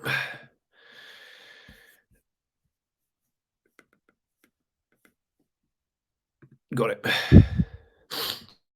Language maps. Language maps are a concept that you'll find which isn't going to be useful if you are just talking about devices and data, but could well be very useful if you're talking about administration, or you're talking about bus routes, or indeed you're doing anything which involves real people. FIWARE is not just an IoT platform; it's a way of pushing context data above IoT level. This is where we have inherited something direct from JSON LD. You've already got the idea of an object and relationship. A relationship object is defined in the core context with JSON LD at ID. That is because that is always going to be a pointer to another object. That's how JSON LD works. Similarly, the NGSI LD entity type is defined as a JSON LD at type. At type is the type of a node or a data type of a typed value. That is standard JSON LD. You can see we're leveraging JSON LD to be used for other concepts. But JSON LD also defines the definition of a container with an act language, which is saying you've got a series of key value pairs which are where the key is a what's it? BCP 49, I think it is, language code with EN, FR, NL, whatever. And the right-hand side is either a string or an array of ordered array of strings. So in this particular example, we have parked a vehicle on a street, and the street in the middle of Belgium is called either Grand Place or Grote Markt, depending on whether you are speaking French or Flemish. A lot of administrations are multilingual or have a legal requirement to be multilingual. And this is the way you can get around this and retrieve the data in the language of your choice. What you can do is you can use this lang parameter at the end of your query to be a certain language. So what we used to have was an object with key values, but we can treat that just as an ordinary property rather than a language property. So if I make a request to get hold of the street attribute, and I say, oh, by the way, I want this to be in French, then the value returned is as if it were an ordinary property, just an ordinary string. So you've got to consider language maps as being a way of manipulating string values. The way that the lang parameter works would be familiar to anyone who's set up an accept language on their browser, in that you can set up language equals EN, English only, or you can have a comma delimited list of languages. So that one has got equal preference for either Swiss French or French, or you can put a language wildcard. Now, if you really wanted to go for it, you could have a quality value ranking. So what would happen, and again, this is defined in the accept language specification, which is obviously used for NGSI LD. You could say, okay, I would prefer either French or Swiss French at an equal value. Failing that, fall back to English. Failing that, fall back to something else. Now, according to the accept language specification, If you don't find anything, it should return a 404, but of course that is pretty useless. So everyone ignores that. So I believe that the default fallback is going to be lang star. So in other words, let's say I request, again on this entity here, French and Dutch only. If I request English, it will return something. Now, because it's going to return something, it should actually inform you which one it actually returned, which is why if you request using the language parameter and you retrieve back a value, you will get a non-rarefied property of a property lang saying this was retrieved in French. Hopefully, if you're making a request in a language I understand, that value will match one of your preferences. If it doesn't, then at least I'm giving you some data because I'm trying to give you some sort of information about my context. I'm doing the best I can. Give us a break, folks. Right. As mentioned before, language maps are limited to strings and arrays. So if you have a series of entities which are based on a natural language, then you will need to add in an additional property saying this is in the language of. Now, there are already existing semantic ontologies which will give you that information. So if, for example, I have the classic hello world entity, and my hello world entity is in French, called Bonjour le monde, it will have attributes like name and description or whatever. But I can also have an in language, which is defined by schema.org as being this is in the French language, and you can use same as to have an array of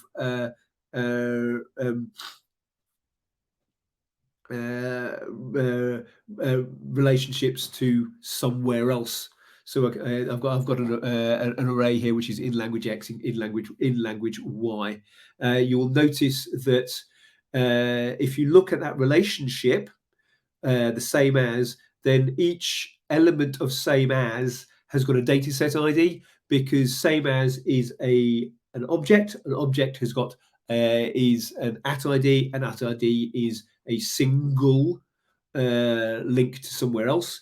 So what we do here is that we have a dataset ID to allow for multiple values. There is then, in this case, I've put a property of that relationship saying, by the way, relationship 1 to hello world is in English. Relationship 2 to hello Welt is in German, and so on and so forth. It keeps the underlying data model simple. If you need it, you'll need it. If you don't need it, you can go off and make another cup of tea whilst I'm describing how internationalization should work when you're pushing data around the system. Obviously, internationalization is more relevant to, say, logistics or smart tourism than it might be to, say, manufacturing or agriculture. There is an ability within JSON LD to do expansion compaction operations. This is how I could take an NGSI LD payload, which is using its preferred short names, long names, whatever, or the ones I've requested, and then change it.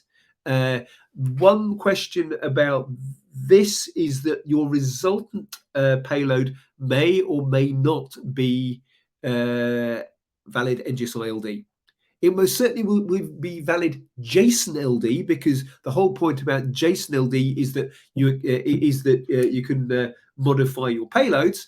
However, you wouldn't necessarily end up with a payload which you could push directly back into a context broker. You'd need to do the reverse. An example of this you can see here, and indeed one of the tutorials has got an example where, having done the code which I've shown on the previous slide, what happens is things like type, ID, address, what have you, have been changed into Japanese. Now, the problem with this, of course, is that type and location and name and property are defined in the core context. So you wouldn't want those values to be. It wouldn't be understood by a context broker as the values on the right hand side as being understandable. However, of course, it may be of use to your receiving microservice. Your receiving microservice could retrieve NGSI LD data in a format which it doesn't want. It is because it is JSON LD, it is able to modify that and change the values as necessary.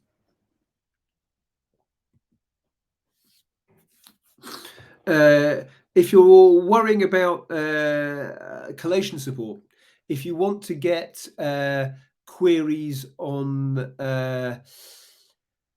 natural language strings, if you want to get orderings on natural language strings, it's tricky because the idea for context brokers is that context brokers are there for data exchange.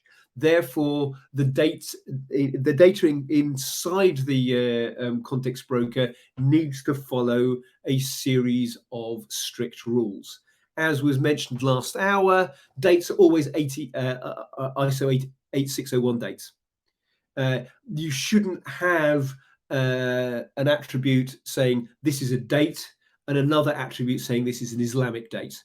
You shouldn't have an attribute saying this is the name of the address in French, and another one saying this is the name of the address in French without any accents on, because I need to deal with the system. This is very much the realm of your receiving microservice, which then needs to do the necessary formatting. So if, say, for example, you have a model which has got opening times and closing times, it is going to be internationalized by default. The opening hours, closing hours should be in ISO, understandable ISO format. You can then use some sort of internationalization library to modify that into a style.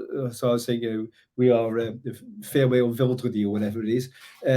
It makes it not directly something what context brokers do. However, the data which is held within the context broker is available in that format.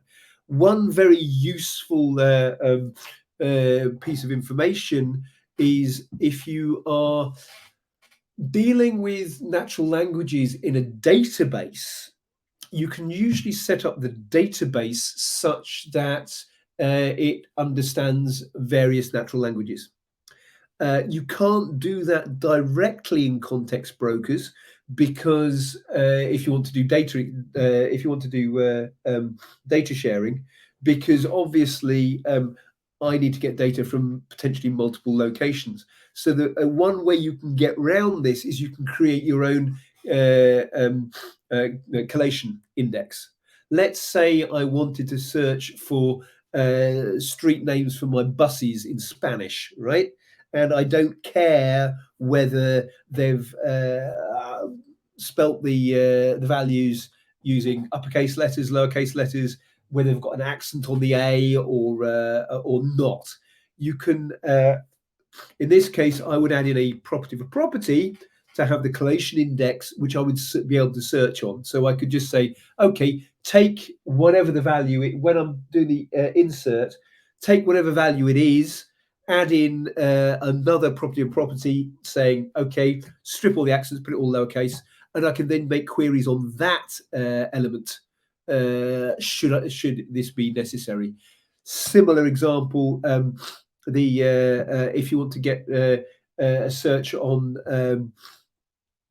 umlauts or OE in German, you would do a replace on that collation index to make sure that the value you are searching on is available. That way, you can do a query, a Q parameter on a property of a property, which is attribute name followed by a dot followed by property name, to work out what the actual values are. The reason why this isn't done by context brokers is it cannot be standardized.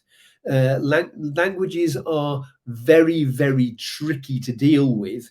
So it's saying, if I really need to do this, I'm going to have to set up my own collation index. Whilst we're talking about context brokers are not a silver bullet. There's plenty of things you wouldn't want to put in your context broker. There is no support for a blob type. There's no direct support for an image. If you want to, I don't know, do some sort of predictive algorithm or what have you, you're not going to put that into the context broker. What you can do, of course, is that in the case of an image, you can store it somewhere on your cloud storage, and you could have an attribute as a pointer to that. So probably using a DCAT AP entity type, which is saying, oh, by the way, I've got a link to this entity. This entity is a DCAT AP entity type, which then has the attributes like, I don't know, I'm a JPEG image. I was created on this date. I'm 500 pixels wide by 10,000 pixels deep or whatever. This is perfectly acceptable, but you don't put the image directly into a context broker. It's links to that information. Similarly, if I wanted to make a prediction as to where my bus will be in 5 minutes' time and have that as some sort of attribute, why I would, I don't know. It would make much more sense to have that link to that service as an attribute rather than try and store the data itself. If you need to have some sort of regular update, that was another way you can do it. Indeed, if you look at the regular Wednesday webinar series we run, there's a nice little demo of a car parking prediction system, which is doing all that heavy lifting and then pushing the data back in as properties of properties, saying that we expect this slot to be free at some point. Things like AI and machine learning is tricky. It's processor intense, and therefore it's something which comes in via a cron job, or you have a subscription which goes off to say, oh, my value has changed, I now need to make my new prediction or whatever. So this is real work being done by other microservices, not being done by the context broker. Similarly, context brokers do not do things like data validation. That potentially could be done by a proxy which you hold in front of your context broker. It's not my job, it's somebody else's job. They do one job and one job well. So going through the various ways you can filter your data. You can cut your data in multiple ways. You would want to cut your data either in a programmatic manner, or just to reduce the amount of craft going through the system. You should really try to minimize the amount of data retrieve at any particular point. You can see on the right there's a little library which does listing of entities, and it's saying, I only want shelf, I only want key values, I only want the following comma delimited list of attributes. This is obviously minimize the amount of information. Usually you can guarantee that ID is unique. Ideally, if you have an agreement across the board that you can have a unique ID, because that's your industry standard. There probably is an industry standard as to what your entities are. That's great. However, if for whatever reason you can't rely on there being a globally unique ID, you could consider using an externally defined legal ID. So going back to my animals, if you look at the animal data model, I have an ID of cow 1, 2, 3, 4. Fine, whatever. However, every animal has got a legal ID, and you can use that to track something as being absolutely unique. Should it be necessary? And then I could generate my IDs for my animals, saying using I don't know, UUIDs or something like that if necessary. Majority of these parameters can take a comma separated list, which is an OR. So you could have type this or type that, or options key values, comma, sysatters, or whatever. As mentioned before, use normalized when doing data exchange, but you can use key values, you can use concise should you wish to do a subscription, or should you wish to minimize your payloads as necessary. This is the current list of operators which are available under the Q parameter. The Q parameter is remarkably powerful, and you should be able to use it. You can put brackets around various parts of the parameter to make things even more filtered. So this is a speed greater than 50 or RPM greater than 3000 and brand name Mercedes. Obviously, it can change the precedent, or can clarify the precedence of the various operators, which obviously makes your complex query a lot easier to understand. The second and third queries on that list are actually the same. There's this dot, which can do greater than, less than, which makes things a bit shorter as well. Not particularly useful outside of numbers, but obviously, again, means that your query is easier to understand. You can see when I'm looking for the sub attribute of a JSON object, I use square brackets. Whereas if I want to find a property of a property, it's dot syntax. This is the opposite, I think, of the old way of doing it, NGSI v2, but this is the way that NGSI LD context brokers are defined. You will notice on the city address that I have a URL encoded the umlaut in Düsseldorf, because that is what the value which is held inside the context broker. You can, and again, you have an OR op if necessary, or if you are looking for searching for elements within an array, you can have A or B using a comma separator. The various elements are done part of the GeoQ parameter already, but just to clarify, there are about 8 distant geo relationships which could be queried. These are fairly standard geographical terms, like within a polygon, within the intersect of a polygon, within equals a value, or within a certain distance of a location. It should be emphasized that the geo property by default is location. Location is well defined within the core context of the context broker. But if you want to use another geo property like observation space, which again actually is in the core context, you've got 3 of them actually. You've got observation space, you've got operation space, and you've got location. Observation space is obviously where this where this camera is looking at, whereas operation space is where this robot is roaming around, whereas location is very generic to absolutely everybody and anything.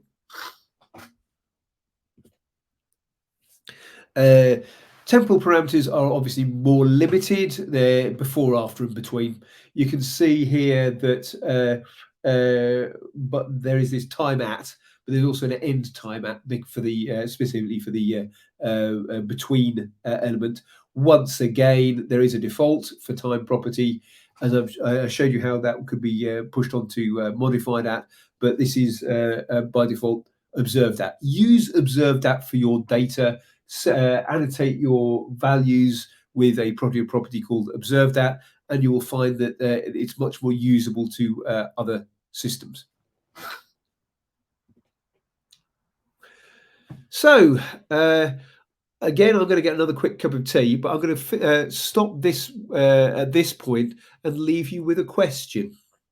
And the question I've got here is, I am now starting to create a proper NGSI system, a proper data space of my system.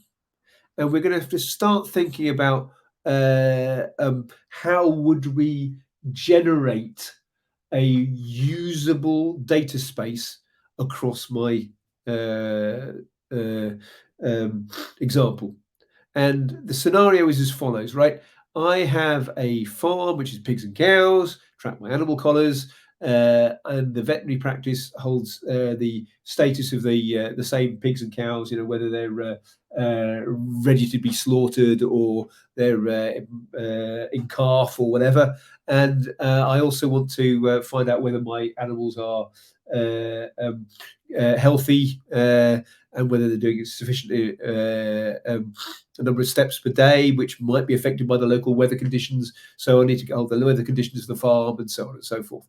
Now, the question you need to ask yourself for any data space scenario are, very first thing is, who are the data providers? What data does the farmer own? Where does the farmer get data from elsewhere? What common data models should be used? Don't reinvent the wheel, use what's already out there. And also, how can I ensure that data from other sources refers to the correct entity? I can leave that up and running whilst I go off and get another cup of tea, but I will actually pause in a second and I'll grab myself my cup of tea and we'll come back in another 5 minutes whilst you're thinking about it. So if I've got my time right, so at approximately 25 past 5, we'll come back and I will answer my own question.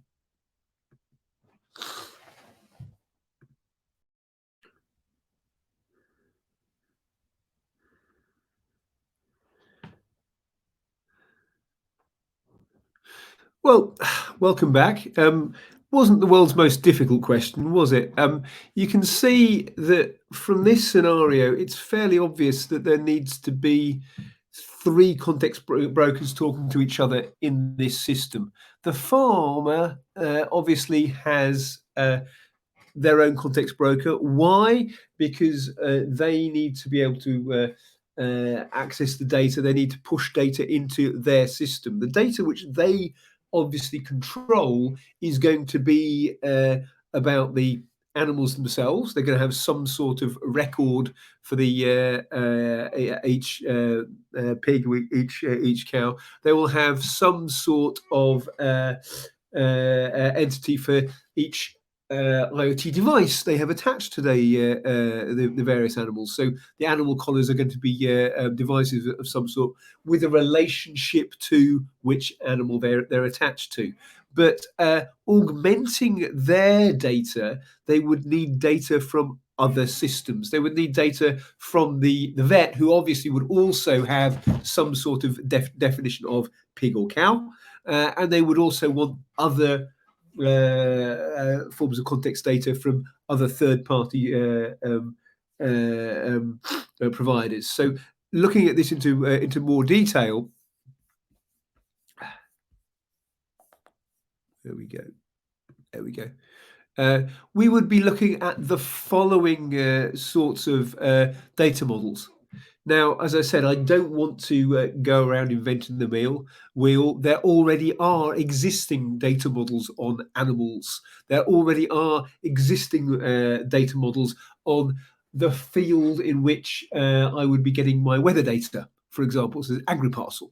There already is a base data model for devices, but there are multiple ones. Which there might actually be one which is these days, which is even more usable than generic device. So in this particular case, what we have is that the farmer would have their fields, their agri-parcels, but the weather observed and the weather observed would be coming totally from an external context broker, whereas animal would be a kind of shared entity where bits would be within the farmer's version, or updated bits could be from the vet. And there are different models you can use for how you would distribute this data. The question is, does this data lie in the farmer's context broker? Are they allowed to take a copy of the data which is coming from the vet? Or are they forced to always get the latest value? Now, for the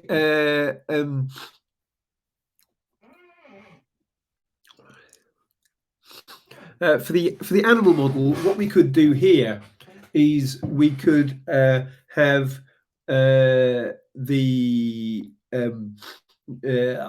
I've got locally, I'm calling him cow 006, but he must have, or she, actually it's a female cow, isn't it? It's not a bull.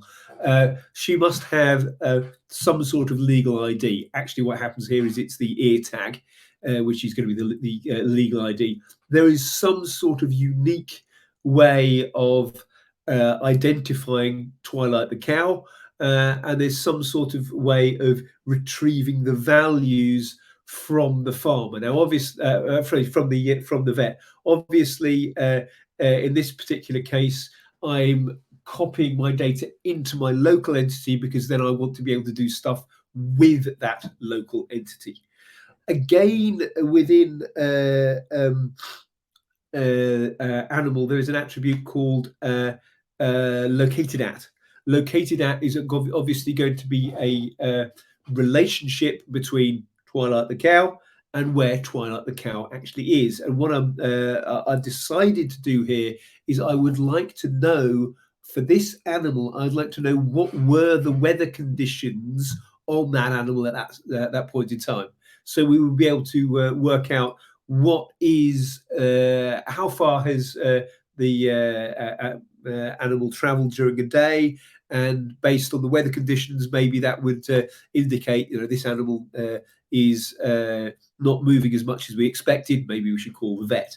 So what you can do here, and this is purely for convenience, I have copied data which ontologically would be placed elsewhere as metadata, because I want to be able to use it for my calculations. So I don't want to have a deep ontology where a cow is in a field has weather. I want to know what was the weather happening on my cow at a certain period of time. Now, obviously, that is related to the located at attribute, and is best placed as a as a property of a property, or a series of properties the weather conditions for my animal. So option one is to have something a bit like this, where what we could do is we could have a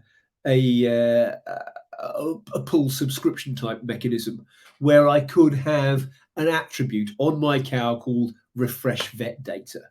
And what I'm doing here is I have a property, and I within that property I set my value saying I would like to have an update, please, of the following bits of data. I'm saying I want phenological condition and reproductive condition, and there would be a subscription which is saying whenever the watched attribute, which I've got wrong, it should be refresh data, changes, give me the various parts of the data coming out. So what would happen then is that this would fire a subscription into the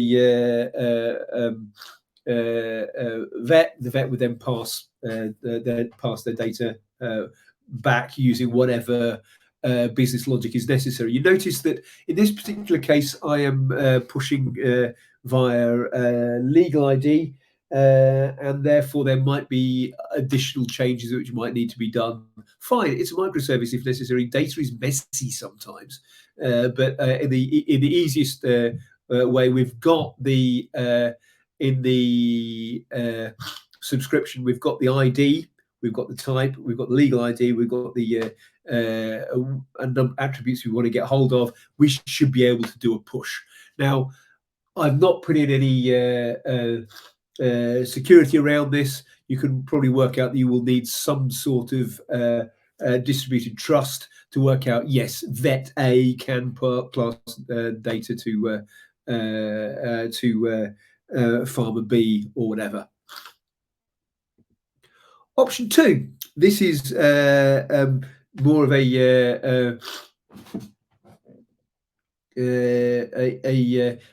know I as the farmer have got sufficient information to be able to get hold of the data I need.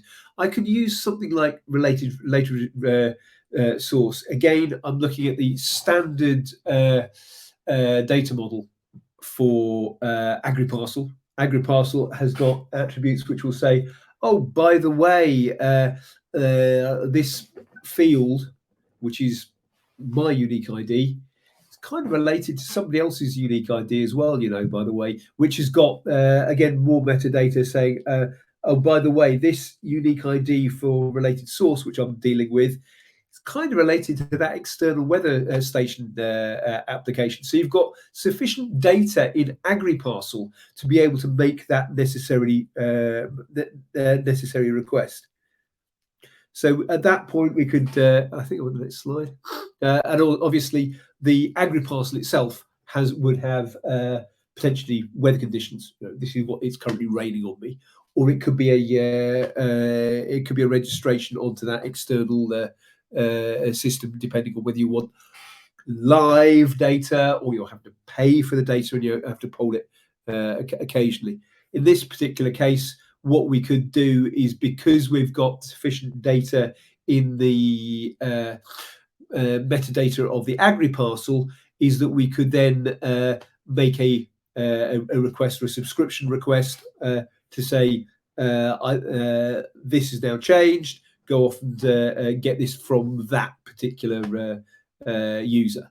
So you can see there are several ways at which you could be getting hold of the data. You could, if we are in a situation where we are all friendly, happy, and we're not paying for anything, we could federate our information to get hold of the data as from multiple sources all at once. But this is an example where there may be a cost related to obtaining the data, a cost related to updating the data, and therefore we would want to do a less frequent system. What I'm trying to say here is that you are better off having a usable data model than having a strict hierarchy which is ontologically correct.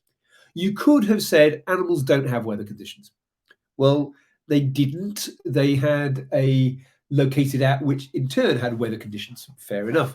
But that way I could retrieve Twilight the cow and get all of the information I need out of my animal. So if it's my business need to say, be able to query, do cows lie down in the rain, it makes much more sense to place the sufficient information somehow, maybe deeper, but somehow into animal than to put it elsewhere. Now, the reason why you don't want to put it elsewhere is obviously the field the cow is located at could change. So if each field has got weather conditions and the cow's moving, you have a very complex relationship here between, I need to get the data and then retrieve all the data for Twilight in order to make my calculation. If, however, we are able to, if necessary, have a copy of the data associated with the entity we're interested in, we can get hold of the data. Okay, fine, hands up. More data storage is required for this way of doing it, but there is, and potentially because not all animal entities will have a weather conditions sub-attribute, fine, not a problem, but I would reuse common names anyway. But it means that my system is usable. So fundamentally, what you need to deal with here is what works, and this sort of thing actually works. There are three different ways. I say three different ways of interacting with your context broker, or three common ways of doing it. There probably are others. Upsert, registration, and subscription. I'll be dealing with subscription with registrations in a little bit more detail for the remaining half hour. But depending on your data source, you should think of what the way the context broker is retrieving information is fundamentally going to be one of these three things. For IoT agents, which we will be dealing with tomorrow afternoon, you get data from devices, you find out what format it is, you push into the context broker. That's an upsert. You can upsert anonymous information. You can sort of make up your IDs as you go along. You can put various bits of data about your devices so that it can map to specific IRIs as necessary. Effectively, what a large amount of here's the state of the real world data going into a context broker will be, is it will be going through the entity operation upsert endpoint. It's simple. It doesn't matter whether the entity's already been created or not. It always will be created. It works. Why do anything more complex than that?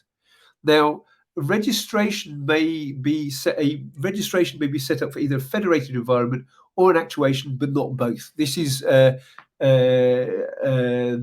in the next slide deck in more detail. But you need to work out: are we sharing an entity across multiple areas, or is there one sole source of truth?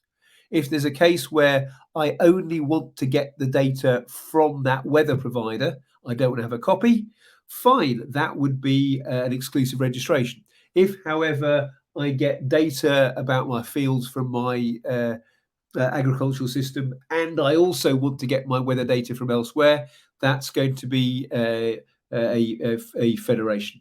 Now, it is possible that you may have an actuation where the system is informed of something. I showed an example of an actuation or subscription with the refresh my data from the vet. But it is also possible that I could set that up as an attribute on a device to go off and do something, depending on your use case. Now, true federation, what I mean by true federation is that we're all friends here.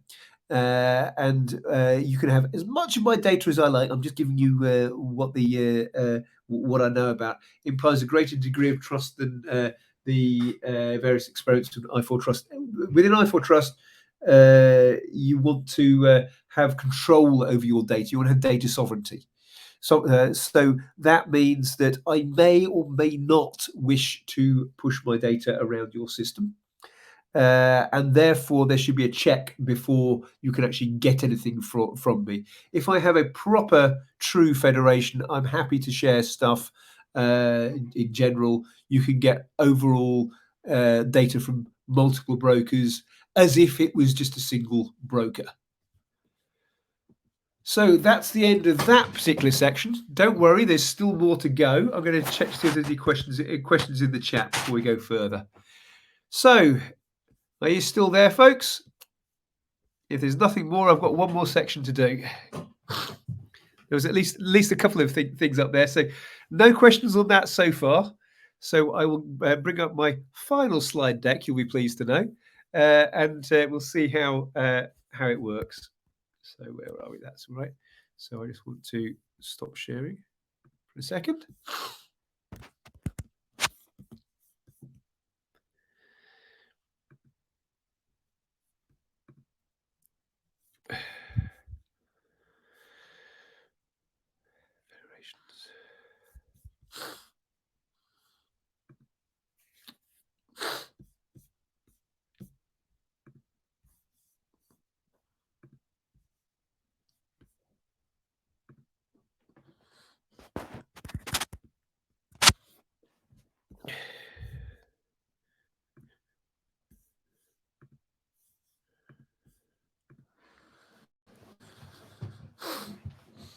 Right. So final bit. The definition of registrations and how they are used has been massively clarified within the 161 and indeed upcoming 171 um, specification.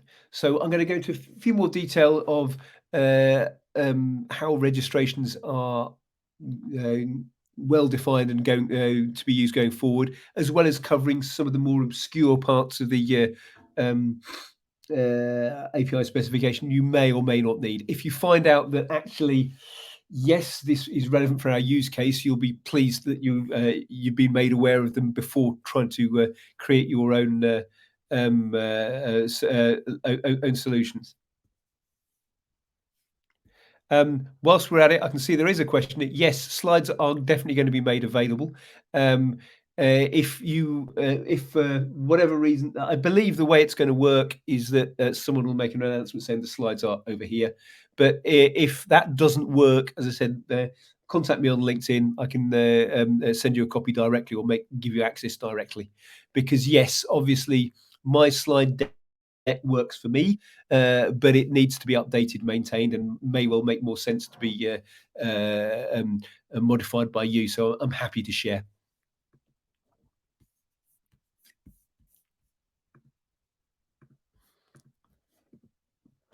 So, various things we can cover in the remaining period of time. Things like multi-attributes, data set ID, scopes, and various bits on registrations. So, start off with data set ID.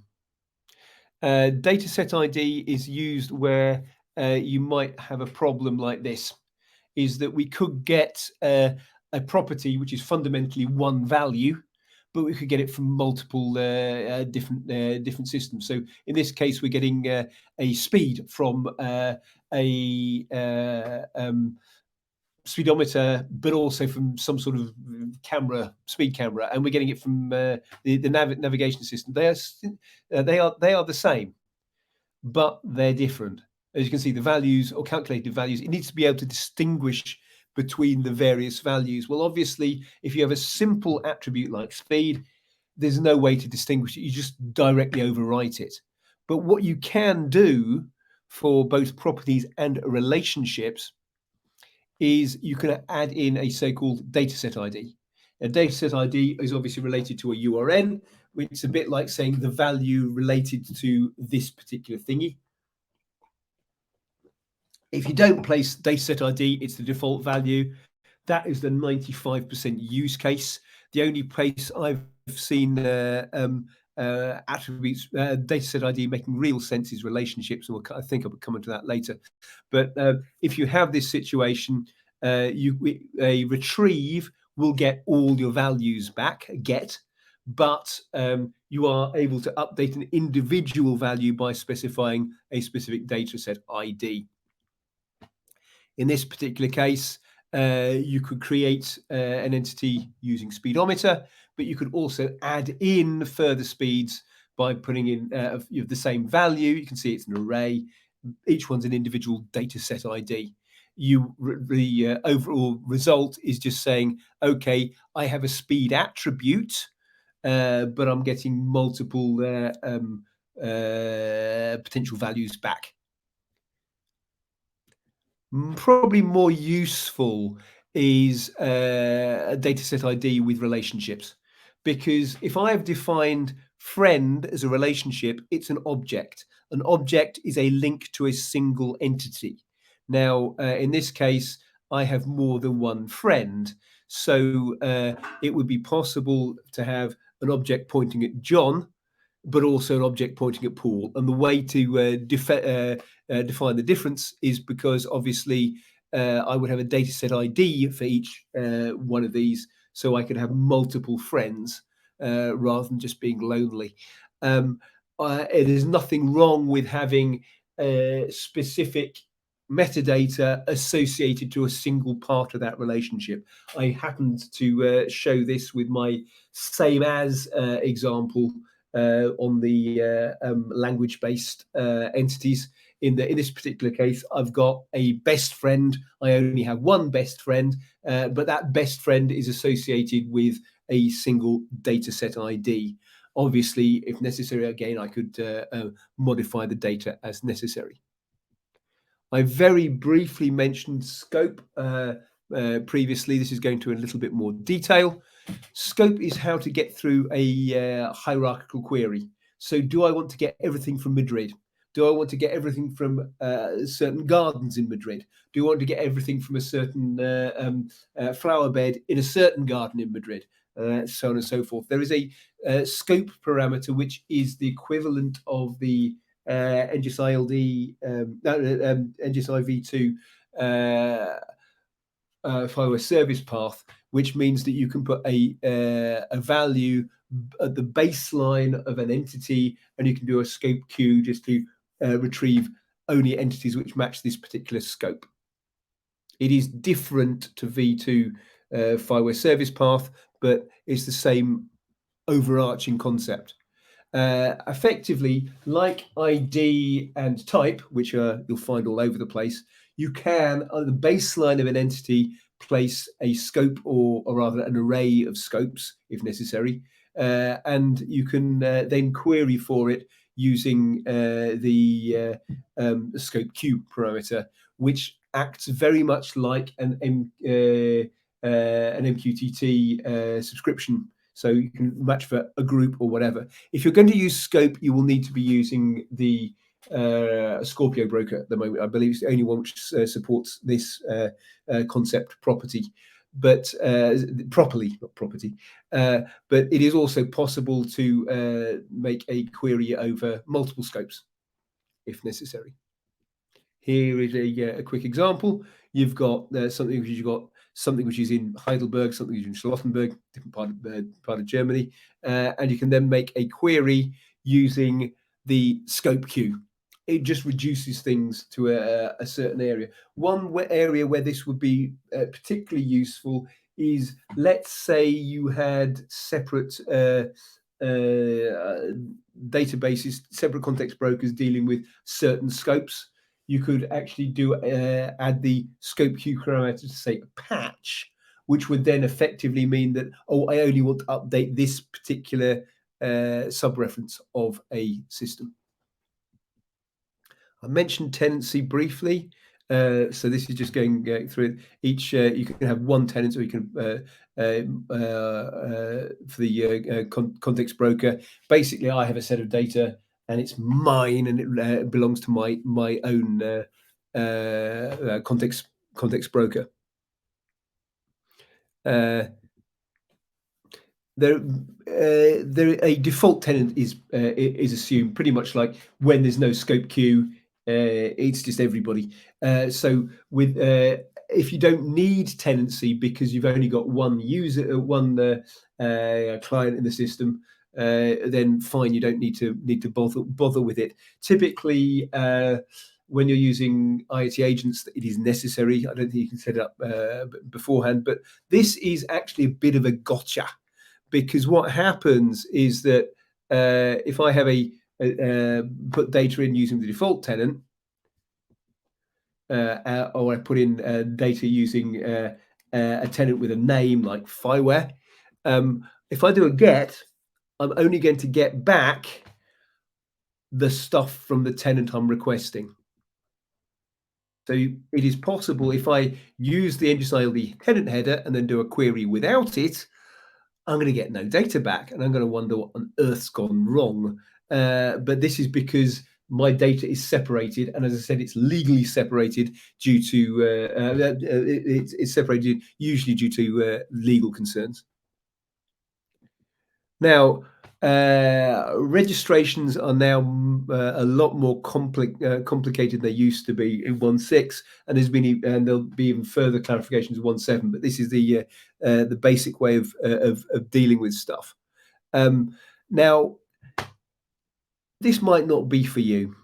If you are a simple deployment, you can have one context broker, you gain all the benefits of interoperability because you're passing your data through a context broker layer. Maybe you've got a relatively small system. Maybe you don't need the complexity. If it works for you, you don't need to worry about this. But you should realize that context brokers are defined to be able to take a much larger distributed system full of millions of changing values. That's what they could be used for, and therefore, if necessary, you could have you should be able to support this. There are different ways you could do this. You can have a broker which is then contacted. You could have a hierarchy of brokers where I have a god broker on the top who's talking to multiple sub brokers who are then talking to further sub brokers. We're distributing our data across multiple systems. We could have systems where you have, say,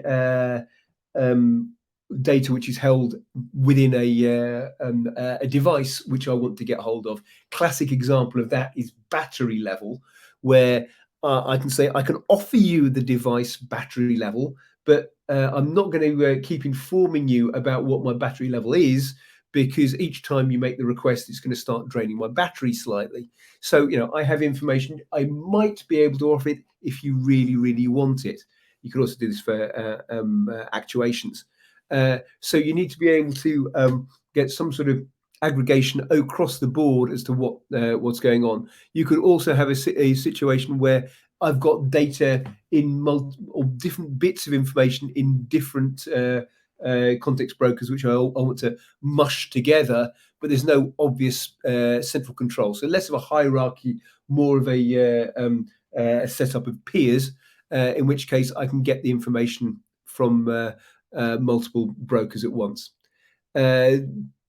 Typical example is that you've got a consumer, someone wanting the data, they're getting the data from the context broker. But we could also have a situation where I'm a consumer, but I want to retrieve my data from a context source which the broker knows about, rather than someone who's pushing data directly into the system. You can indeed have a situation where, as you can see here, there are different vehicles in different brokers. You can have a broker on top of the hierarchy, which has got data. You can have brokers further down a hierarchy, which could have data. When you make the request, it's going to so when you make the registration, you're going to have to define an endpoint to say I'm getting data from here rather than getting data from there. I'll do it for both brokers, and as you can see, I can I would get all the data from everywhere if I'm all three of them if I make a request for, in this case, vehicles. You may also have a situation where bits of data. This is closer to the farmer vet scenario I gave earlier, where you've got different bits of information in different brokers, and it is you could have a simple registration if there's no cost benefit situation where I would actually mush together my various different bits of data to get the whole lot from A, B, and C all at once. You could even have situations where you could get the same value from multiple different places, but of course you can use things like dataset ID to be able to work out that the value, the speed in this case, is different is in different units or from a different um, degree of reliability, let's say. Once again, you can actually make a query over multiple entities to get hold of everything you need. Now, in this particular case, we've got all three having different data, but if they had the same, if they didn't have the data set ID, it would be whichever one had got the latest observed at, which would come up, or failing that, latest modified at.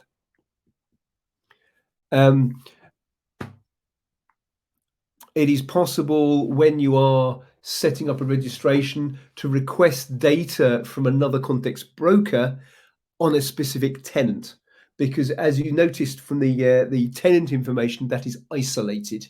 Being isolated means that effectively it might as well be a separate broker. We might as well get the information directly from somewhere else. So why not have the option to be able to retrieve that information in your registration? The number of fields in registrations is slowly growing because, as I said, tenant is an example of something which is coming in there. But there's now multiple other. I'm going to slip that slide. Multiple other ways you can get a hold of information. What we've described so far is federation, which is what's known as an inclusive registration. I can have data, you can have data, they can all have data. There are other ways, with other modes of operation. It could be the case that I have data, you have data, and I'll accept and I'll take your data if I don't have anything myself. So whatever I have is higher in priority than whatever you have. Good example is, let's say I have a weather station in a field. I'd like to get my data. I have a field, but I don't have any weather station weather information. I'd like to get it from your third-party service as a backup. That is what's known as auxiliary. The alternative to this, where I have data and you have data, is where only you have the data. I am explicitly barred from having the data myself. This is quite useful when you want to have a real hierarchy, because I could set up an exclusive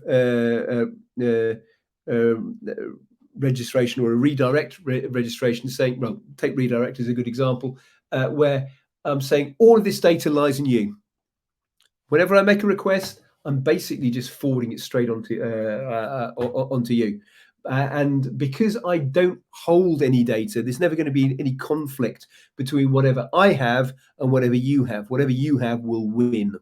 Now, an even stronger version of that is exclusive, where not only whatever you have will win, I can't make a registration elsewhere because there is only one source of information. This is a good example of this is, as I said, battery level, or it's a way of doing actuations on devices.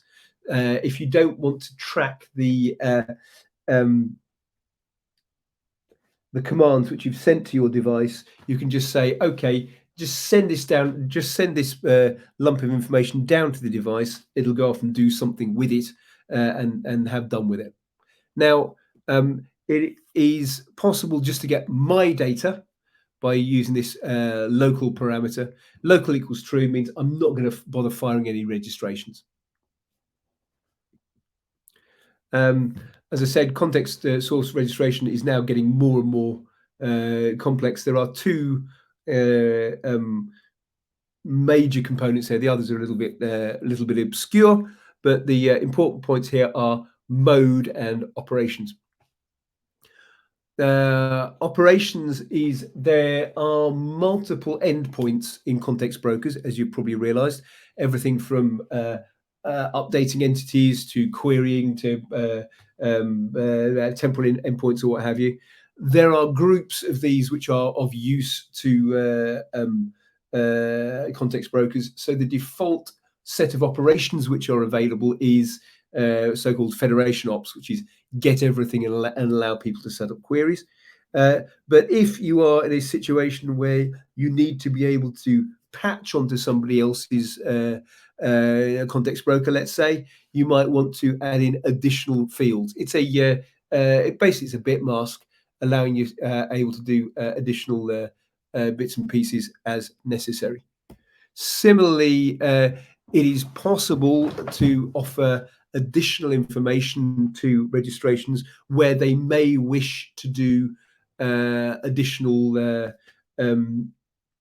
restrictions. So, I only want to get what's in your context broker. So you can add in local equals to true, or I don't want to get you more frequently than necessary. So I can set up a cache. All of these things on this slide are optional in that the context broker is not forced to follow them.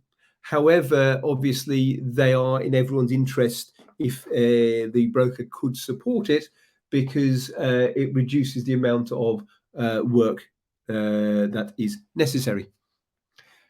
And that is the summary of this last section. I will skip the summary slides and move straight on to any questions we've got, because we're getting close to the end point for this. So I'll stop sharing the screen and I'll put my lovely face on board. So, good evening, everybody. Any further questions? I've got the chat open to the right, so I'll re-answer Mauricio's question first. Yes, slide deck will be available. Yes, if not, we'd get it. We'd like to have this updated version. This is always a problem, to be honest. It's one of the things I was discussing internally, actually, is that all the slide decks I created 6 months ago are out of date, because obviously we need to try and maintain this. So what I'm going to try and do is I'm going to try and put them into a central public location where the employees of the FIWARE Foundation can continue to update the system. But we should give public access, read-only access to anyone else. So you can make your own copy of it if you want to edit it and change it. There are, I believe, various places where there are translations of some of these slide decks as well. So if you want, everything in French, fine, do it this way. Second question: anyone try to write a blockchain-based context broker?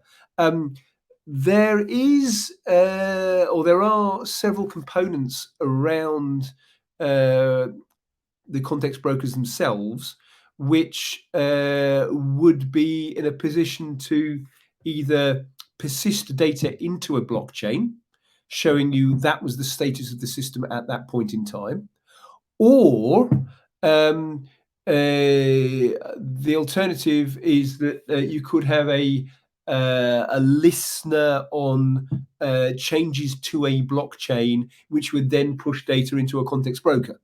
So you could use this as a federation mechanism. Obviously, if you've got consensus across a blockchain, you really know what the status of the system is, and then you can be pretty certain what the system is. Running the an entire context broker literally on blockchain wouldn't work, because obviously you want to have the latest state of a system, and as the state keeps changing, you'd be pushing more stuff to a blockchain and more stuff to a blockchain and more stuff to a blockchain. There are several webinars in the Wednesday webinar series which show where distributed ledger technologies have been used at various parts of the FIWARE stack, and that could be anything from, say, using IOTA to as a transport layer for important information, getting data into a context broker, to using the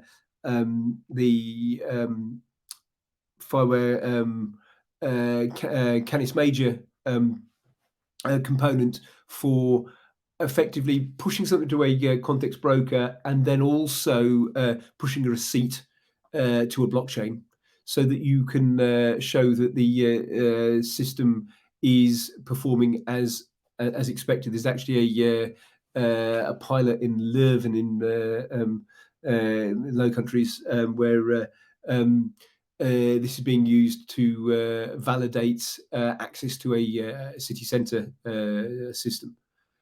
So, answer to Andre's question is no, and no for good reason.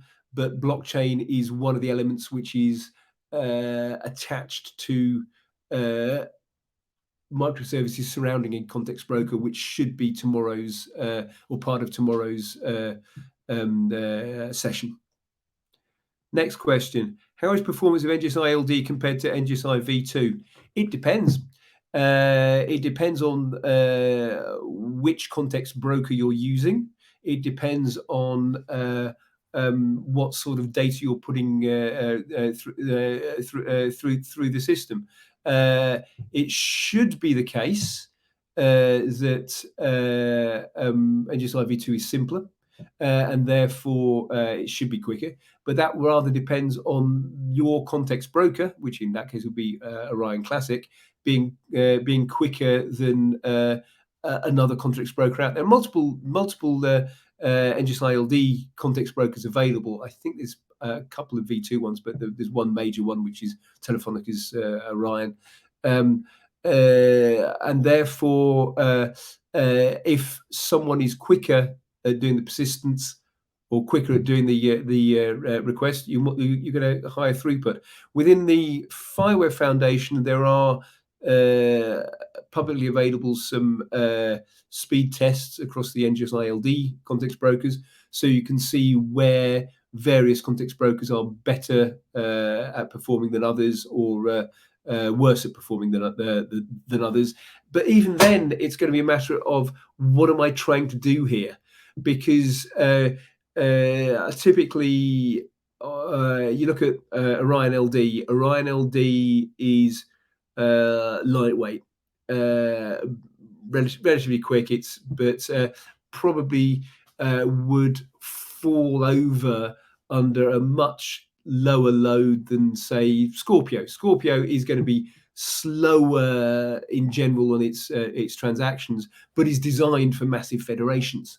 So if that's the relevant use case for what you're doing, fine. And then you get Stellio is kind of somewhere in between the two. So I wouldn't say use broker X, use broker Y. What I would say is you should be able to switch in whichever broker is necessary based on your use case, because they are all attempting to follow the same specification. That's the reason for having the specification in the first place.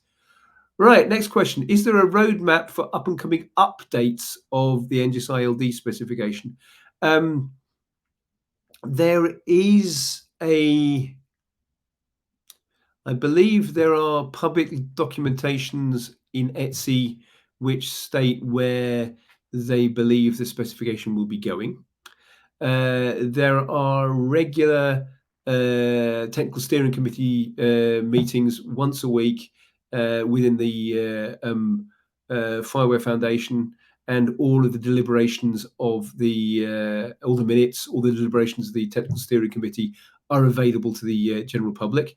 General public can also turn up to the steering committee itself if they wish.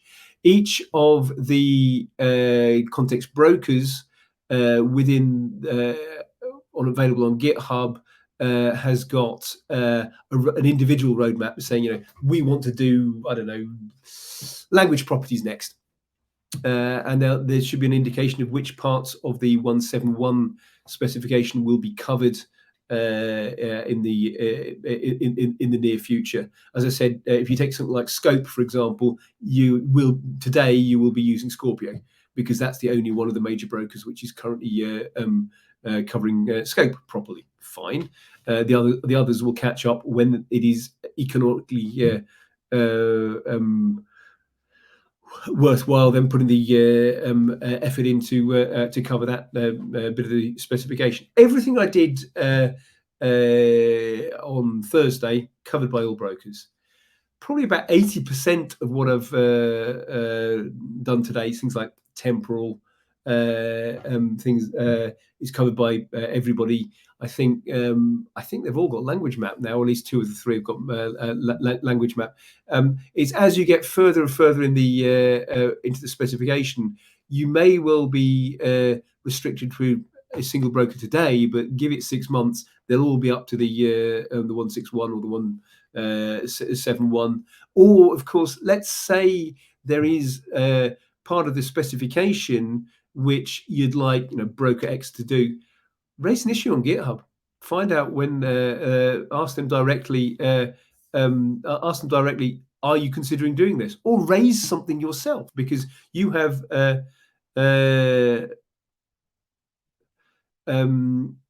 This is open source software, so you would be in a position to either contribute or influence it as necessary. I see that the roadmap for blockchain adapter was deleted in GitHub. Which repository are you talking about there, Andre? Because I'm not sure which one you're talking about there. It may well be something which gets covered, or the way of doing it may well be something that gets covered in tomorrow's session. So, do you want to just paste in which repo you're talking about? Canis Major exists. Canis Major most certainly does exist. I don't think it's been deleted. I think it's been pushed into right. Just a minute.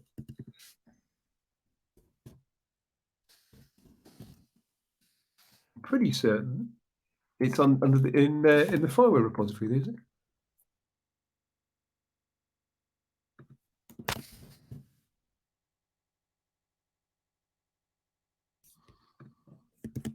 Right, there we go. Canis Major, there we go. Does exist. Oh, but the roadmap was deleted, presumably because the roadmap was inaccurate as to where it's going. If I remember rightly, original Canis Major was relying on a subscription mechanism to retrieve data and then push to blockchain. Right now, that wasn't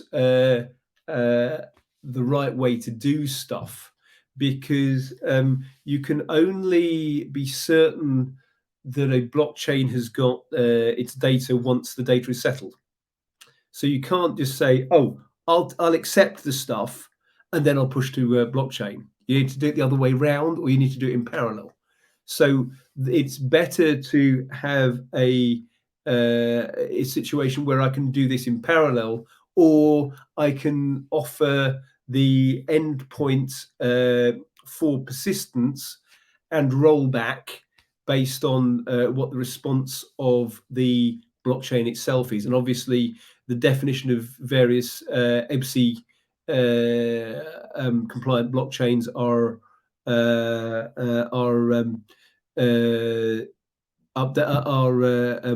being clarified and defined. So what would happen is that the mechanism which has been used will have changed and been updated, because it's architecturally a better way of doing stuff. Okay, so they're saying the roadmap for that that one doesn't exist at the moment. Well, that could be a case of raise a query on the an issue on the repository in question. Maybe it's deleted by mistake. I don't know. I'd have to look at that internally.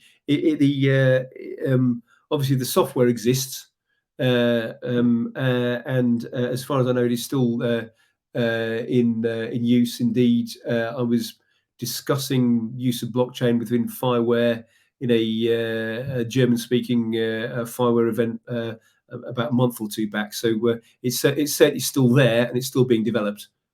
But what comes next, I don't know. What are the possible ways to communicate a proprietary sensor with NGSI LD? They are manifest. They are also the subject of tomorrow's session. So, Kevin, if you can turn up tomorrow, ask the same question an hour and a half in after that, and then I can clarify stuff. There's no point in me doing the next 3 hours right now. Uh, Anything else?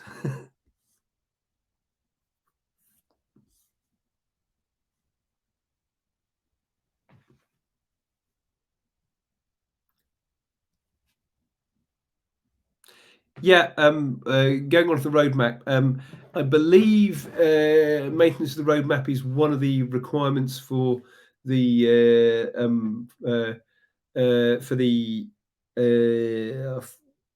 entry into the FIWARE catalog. So maybe it's just been deleted by mistake. I wouldn't be surprised. You know, there should be a roadmap for each FIWARE component. If there isn't, and by FIWARE component I mean components which are found within the FIWARE catalog. There are different ways that different bits of software do, but the idea behind the FIWARE catalog is that there is a series of open source software which is available, which follows a common rule set. So maybe that was done by mistake. I don't know.